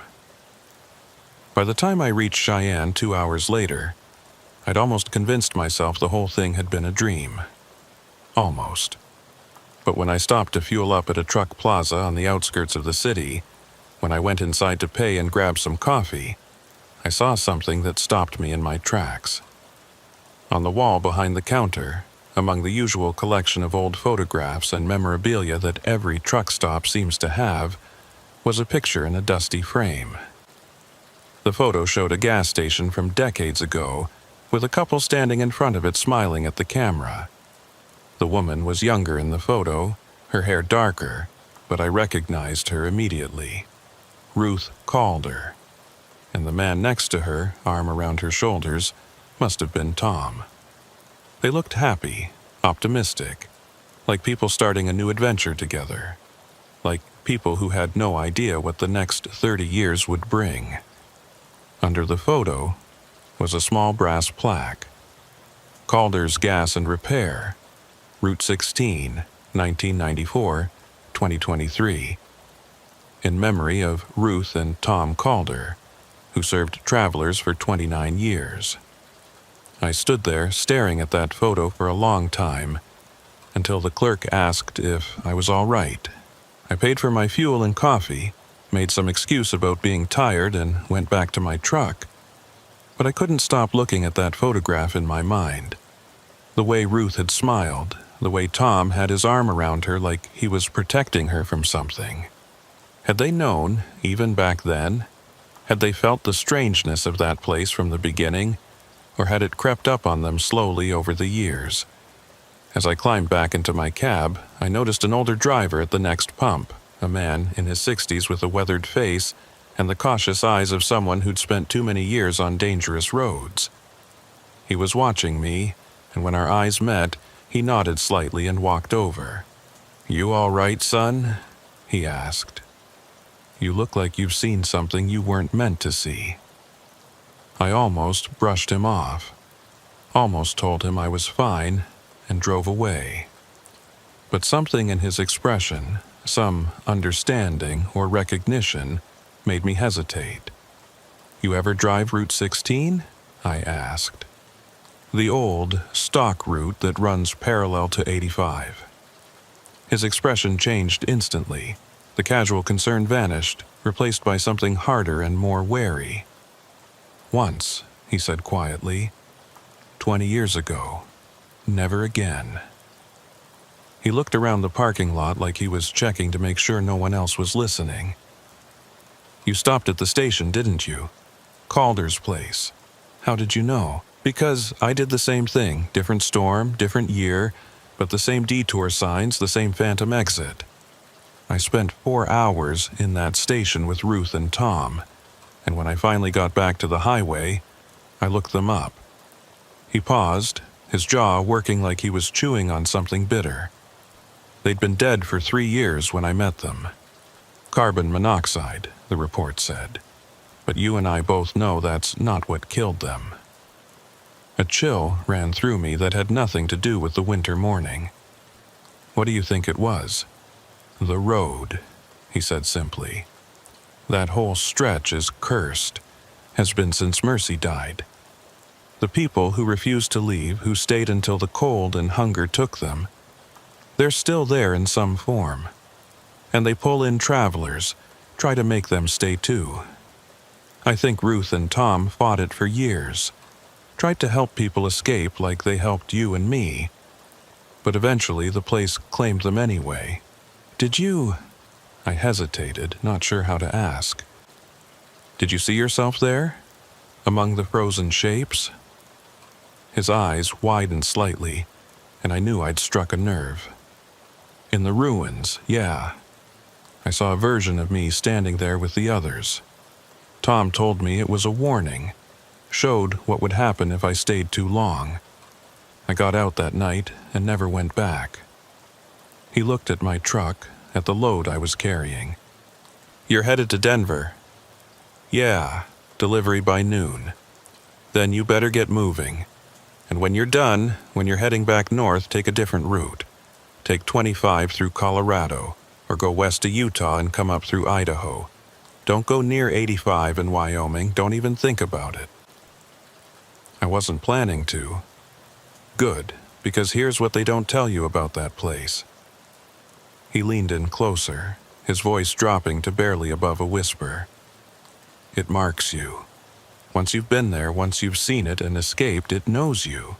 And sometimes, on certain nights when the weather's bad and you're driving alone, you might see those orange detour signs again. Different road, different state, but the same signs, and if you follow them, he trailed off, shaking his head. Just don't. No matter how much you want to know what happened to Ruth, no matter how curious you get, don't ever go back. He walked away then, climbed into his own truck and pulled out of the parking lot without another word. I stood there watching him go, feeling the weight of his warning settle over me like a heavy coat. He'd lived with this knowledge for 20 years, had spent 2 decades avoiding certain roads, watching for signs that might lead him back to that place. And now I was going to do the same. The drive to Denver felt surreal. Everything looked normal. The highway, the other vehicles, the gradual transition from Wyoming's high plains to Colorado's Front Range. But I couldn't shake the feeling that I was seeing it all through a film, like reality had become slightly transparent and I could see the shapes moving underneath it. Every exit sign made me flinch. Every construction warning made my hands tighten on the wheel. I kept expecting to see those orange barriers again. Kept expecting the road to loop back on itself and deposit me right back at Calder's station. But it didn't. The highway stayed normal. The miles accumulated normally, and by 10 a.m. I was backing into the loading dock at the distribution center in Denver. The workers who unloaded my trailer didn't notice anything wrong with me, didn't see the exhaustion in my eyes or the tremor in my hands. They just wanted the equipment. Wanted to check it off their inventory list and get on with their day. I watched them unload piece by piece and found myself thinking about those handprints in the snow around my trailer. The shapes that had been testing it, looking for a way in. Had they been trying to contaminate my load somehow? Or had they just been curious, drawn to the warmth and motion of a living person's truck? I'd never know. The paperwork took an hour. Signatures, bills of lading, confirmation of delivery times and condition of cargo. All the bureaucratic necessities that turned freight hauling from an adventure into a job. By the time I was done, it was almost noon, and I was so tired I could barely keep my eyes open. I should have found a hotel, should have slept for 12 hours and started fresh the next day. But the idea of staying in Denver, of being stationary and vulnerable while whatever had marked me decided what to do about it, was unbearable. I fueled up, grabbed a thermos of coffee and a sandwich I wouldn't eat, and headed back out onto the interstate. But not north. Not toward Wyoming. Instead, I went west on I-70, toward the mountains, planning to loop through Utah and come back to Bismarck from the other direction. It would add 2 days to my trip, would cost me in fuel and time, but I didn't care. The old driver's warning echoed in my head. Take a different road. The mountains were beautiful in the winter sunlight, snow-covered peaks gleaming against a sky so blue it hurt to look at. I drove through tunnels blasted through solid rock, crossed valleys so deep and vast they seemed to swallow the highway whole, past ski resorts and mining towns and all the ordinary wonders of the American West. And slowly, mile by mile, the tension in my chest began to ease. Maybe it was over. Maybe I really had escaped. Maybe Route 16 and Calder's Station and all those frozen shapes in Mercy were behind me for good, relegated to memory and nightmare. I wanted to believe that. Needed to believe it. I made it to Grand Junction by evening, pulled into a truck stop, and finally allowed myself to stop. The parking lot was full of other trucks. The restaurant was crowded with drivers eating dinner and swapping stories, and everything felt blessedly, wonderfully normal. I ate a meal that actually tasted like food, took a shower that actually made me feel clean, and climbed into my sleeper berth with the intention of sleeping for at least 8 hours. But sleep wouldn't come. Every time I closed my eyes, I saw Ruth standing in that doorway with her shotgun. Saw Trooper Ellerman covered in frost, his mouth forming words I couldn't hear. Saw myself standing in the ruins of Mercy, frozen and sad and forever waiting. The images cycled through my mind like a slideshow, and when I finally did drift off around midnight, my dreams were worse. I dreamed I was back on Route 16, driving through the storm, approaching Calder's Station. But this time, when I pulled into the parking lot, Ruth wasn't there. The building was dark, abandoned, windows broken and door hanging open. I went inside anyway, driven by some compulsion I couldn't resist, and found the station full of ice.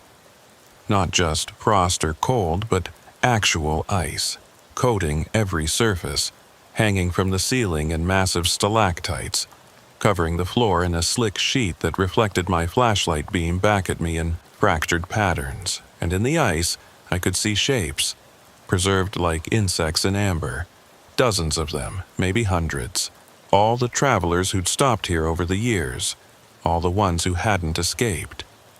They were arranged throughout the station like decorations, their faces visible through the translucent ice, their eyes open and aware and screaming silently. I tried to run, but my feet wouldn't move. Looked down and saw that ice was growing up my legs, spreading with impossible speed, and I realized I was joining them, becoming another decoration in this frozen museum of the lost. I woke up gasping, tangled in my blanket, my heart racing so fast I thought I might be having a heart attack.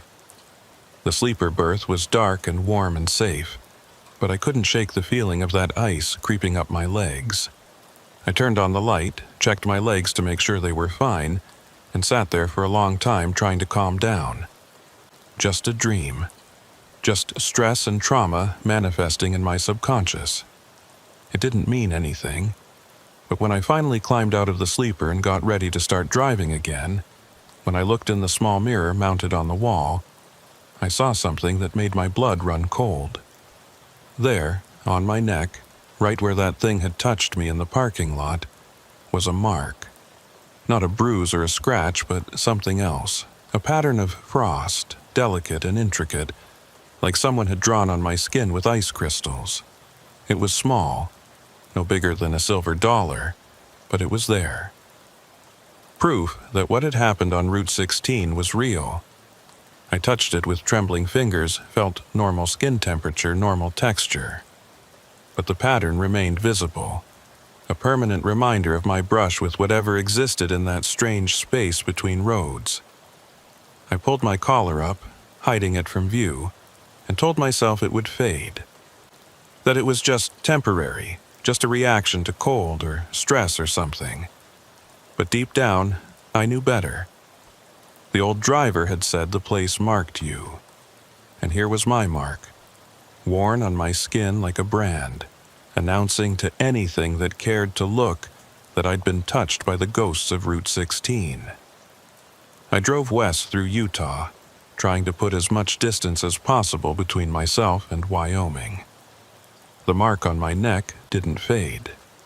If anything, it seemed to get more defined over the next few days, the pattern becoming clearer, more intricate. I kept it covered with high collars and bandanas, told anyone who asked that I'd gotten a rash from new laundry detergent. Nobody questioned it. Why would they? But I questioned it. Questioned what it meant, what it was doing to me, whether it was slowly spreading or changing, or preparing me for something I didn't want to think about. At night, alone in my sleeper berth in different truck stops across Utah and Idaho, I'd examine it in the mirror, trying to understand the pattern. It looked almost like a map, I realized. Lines and curves and intersections that might have been roads if you looked at them right. And one night, 3 days after leaving Denver, I got curious enough to trace the pattern onto a piece of paper. Then I compared it to a map of Wyoming. My hands started shaking when I saw the match. The pattern on my neck was Route 16, an exact miniature representation of that cursed road, etched into my skin like a permanent reminder of where I'd been. I was marked, branded, and somewhere out there, in a station that existed and didn't exist on a road that went nowhere, something knew exactly where I was. The question was, what was it going to do about it? I made it back to Bismarck eventually, taking the long way through Montana, adding 4 days and 1,000 miles to my trip. My dispatcher asked why I'd taken such a roundabout route, and I told her I'd wanted to see some different country, needed a change of scenery. She accepted the explanation without comment, probably just glad I was back and available for new loads. But I wasn't the same driver who'd left 2 weeks ago. I was jumpier, more paranoid, constantly checking my mirrors for vehicles that might be following me or signs that might lead me astray. I started avoiding certain routes, certain times of day, certain weather conditions. If a storm was forecast, I'd cancel my run and wait it out, even if it meant losing money. If I saw construction signs that looked even slightly suspicious, I'd turn around and find another way. My colleagues noticed, started asking if I was okay, if something had happened on the road. I brushed them off, made excuses, but I could see the concern in their eyes. They thought I was losing it, thought the stress of the job was finally getting to me after 12 years. Maybe they were right. Maybe I was losing it. Or maybe I was the only one who understood what was really out there, waiting for drivers who took wrong turns on stormy nights. The mark on my neck never faded. It's still there now, 6 months later, as clear and defined as the day it appeared. I've learned to live with it, learned to accept that I'm carrying a permanent reminder of my time on Route 16. Some days I barely think about it. Other days it burns, a cold fire under my skin that makes me remember Ruth's voice on the phone, remember those frozen shapes in the ruins, remember that I'm marked and watched and never truly free. I still drive for a living, still haul freight up and down the highways, still spend my nights in truck stops and my days watching white lines scroll past. But I'm more careful now, more aware. I pay attention to the signs I see, the routes I follow, the places I stop. And I always trust my instincts when something feels wrong. Because I learned something that night on Route 16, something I'll never forget. Not all roads lead home. Some of them lead nowhere, and some of them lead to places you can never truly leave, even when you think you've escaped. I think about Ruth sometimes, wonder if she's still there at that station that exists and doesn't exist, still pouring coffee for travelers who've taken a wrong turn, still trying to help people escape even though she can't escape herself. I like to think she is. I like to think she's not alone, that Tom is with her, that they're together in whatever strange twilight existence they've been consigned to. And sometimes, late at night when I'm driving through empty country, I'll see an orange construction sign marking a detour. My heart will skip a beat and my hands will tighten on the wheel, and I'll slow down, checking the GPS, checking the road ahead, making absolutely sure it's a real detour and not something else. So far, they've all been real. Just normal construction, normal traffic management, normal bureaucratic necessity. But I know that one day I might see another phantom detour, another set of signs that lead to a road that shouldn't exist. The old driver warned me it could happen, said the place marks you, and once you're marked, it can call you back. And when that happens, I'll have a choice to make. Do I follow the signs, knowing where they might lead? Do I risk another encounter with that space between spaces, that hungry place that feeds on lonely travelers? Or do I ignore the detour, stay on the main highway, pretend I never saw anything unusual? I'd like to think I'd be smart, that I'd keep driving and not look back. But I touch the mark on my neck sometimes, trace the lines of that miniature road map etched into my skin, and I wonder if maybe I'm already caught in a different kind of loop. Wonder if every day I spend avoiding Route 16 is actually bringing me closer to it. Wonder if the escape I thought I'd achieved was just the beginning of a longer, slower journey toward the same destination. Maybe that's what Ruth meant when she said lonely places get hungry. Maybe they don't just consume you all at once. Maybe they take their time, savoring the slow dissolution of certainty and safety, feeding on the paranoia and fear that grows in the spaces between encounters. Or maybe I'm just tired. Too many nights on the road, too many hours alone with my thoughts, too many miles between me and anything that feels like home. Maybe none of what I experienced was anything more than exhaustion and bad weather and a mind that filled in gaps with impossible explanations. I don't know which version I believe anymore. Some days the mark on my neck feels like proof of something extraordinary. Other days it's just a skin condition, a coincidental pattern that looks like a road if you're predisposed to see connections where none exist. But I do know this: I haven't stopped watching for those orange signs, haven't stopped checking my GPS against the roads I see, haven't stopped listening to the CB for voices that sound just slightly wrong, for conversations that loop back on themselves, for warnings that come from nowhere and everywhere at once. Because if it was real, if Ruth and Tom and Route 16 and all those frozen shapes in Mercy were real, then it could happen again.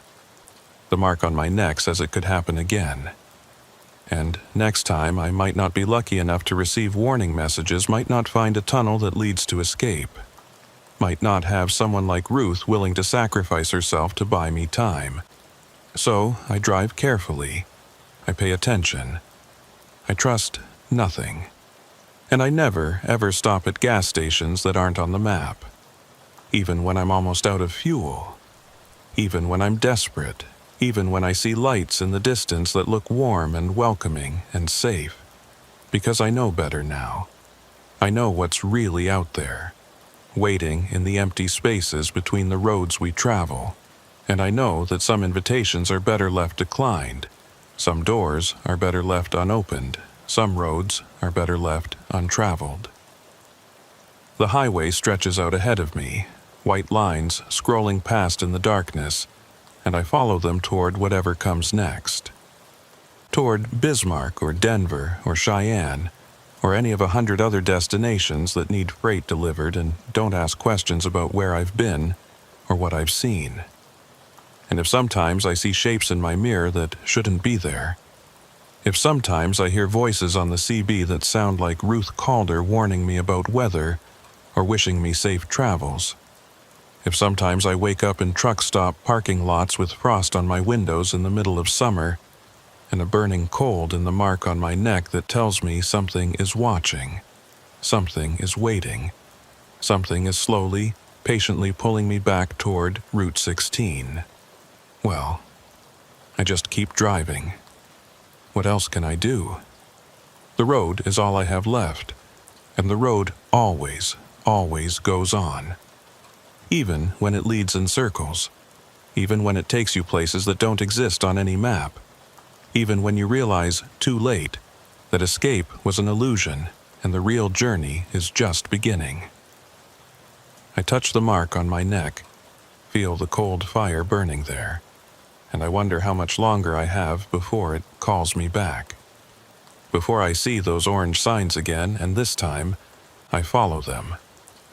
Not because I want to, but because some part of me, the part that carries Route 16 etched into my very skin, has no choice. The place marked me, and marked things always find their way home, eventually.